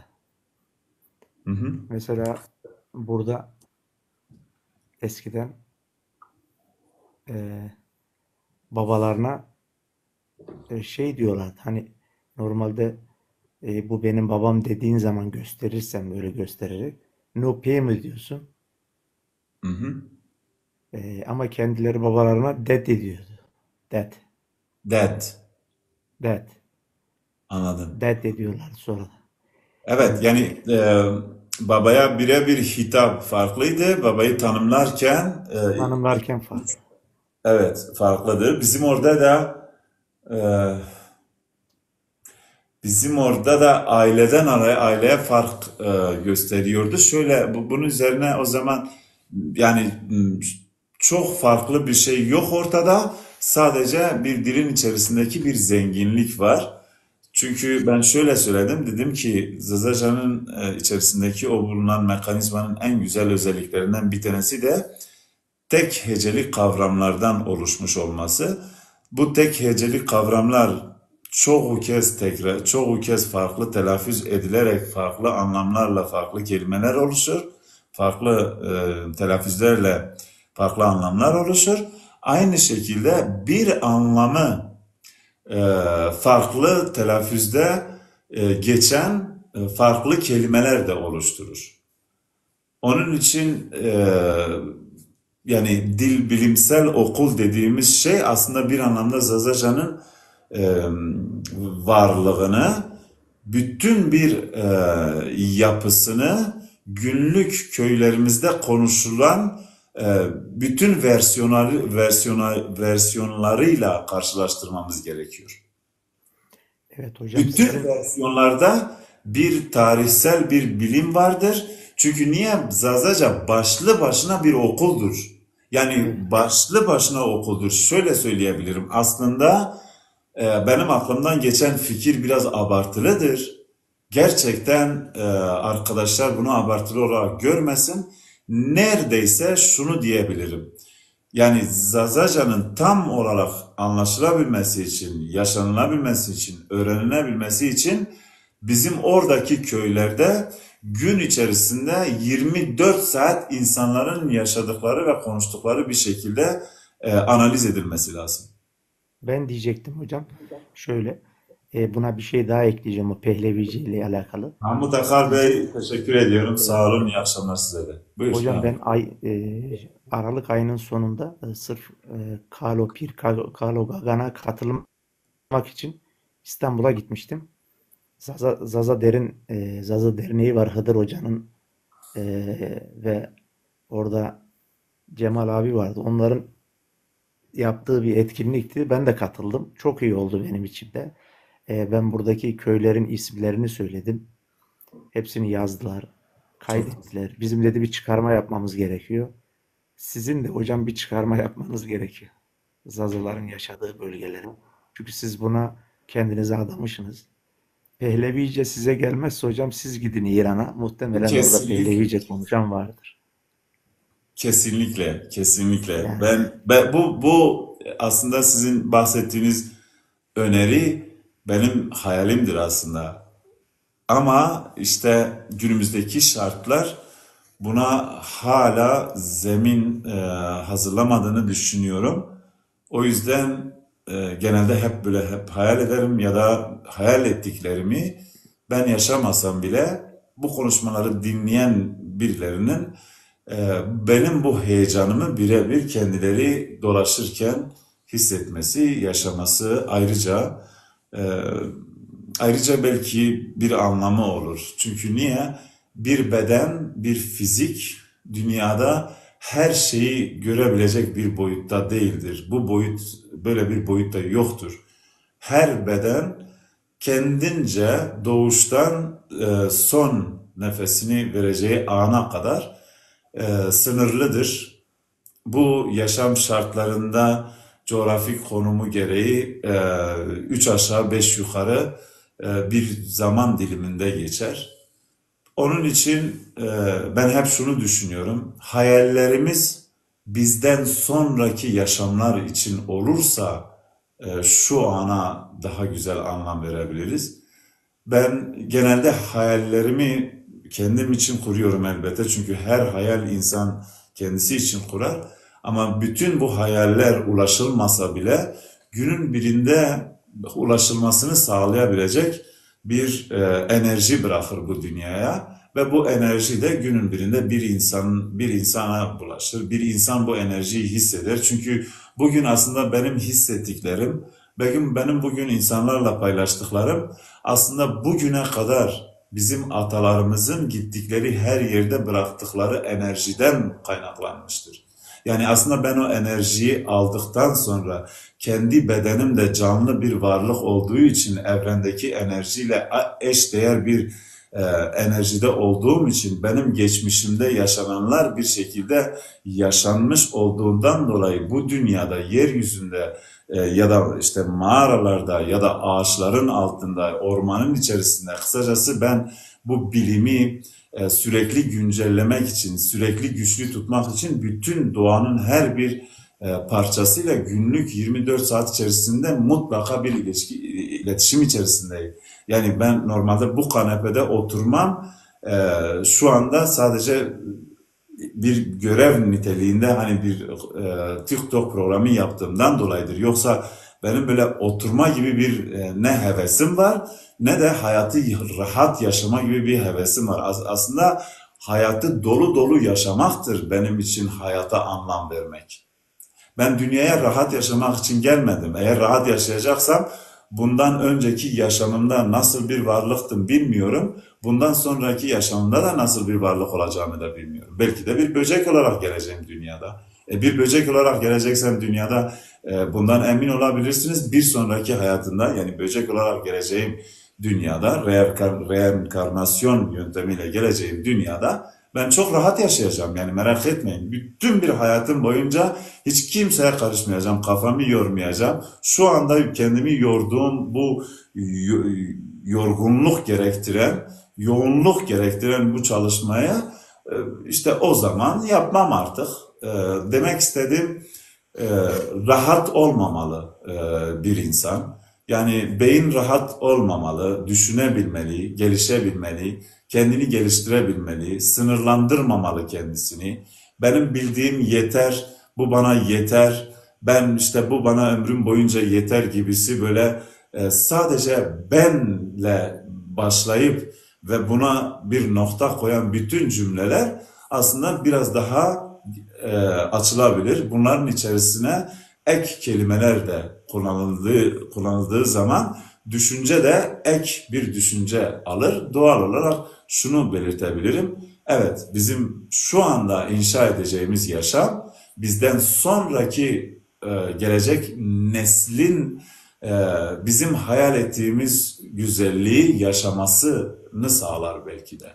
Belki de bizim şu anda bahsettiğimiz bizden sonraki neslin anladıktan sonra bunun için bir yoğunluk derecesine girer.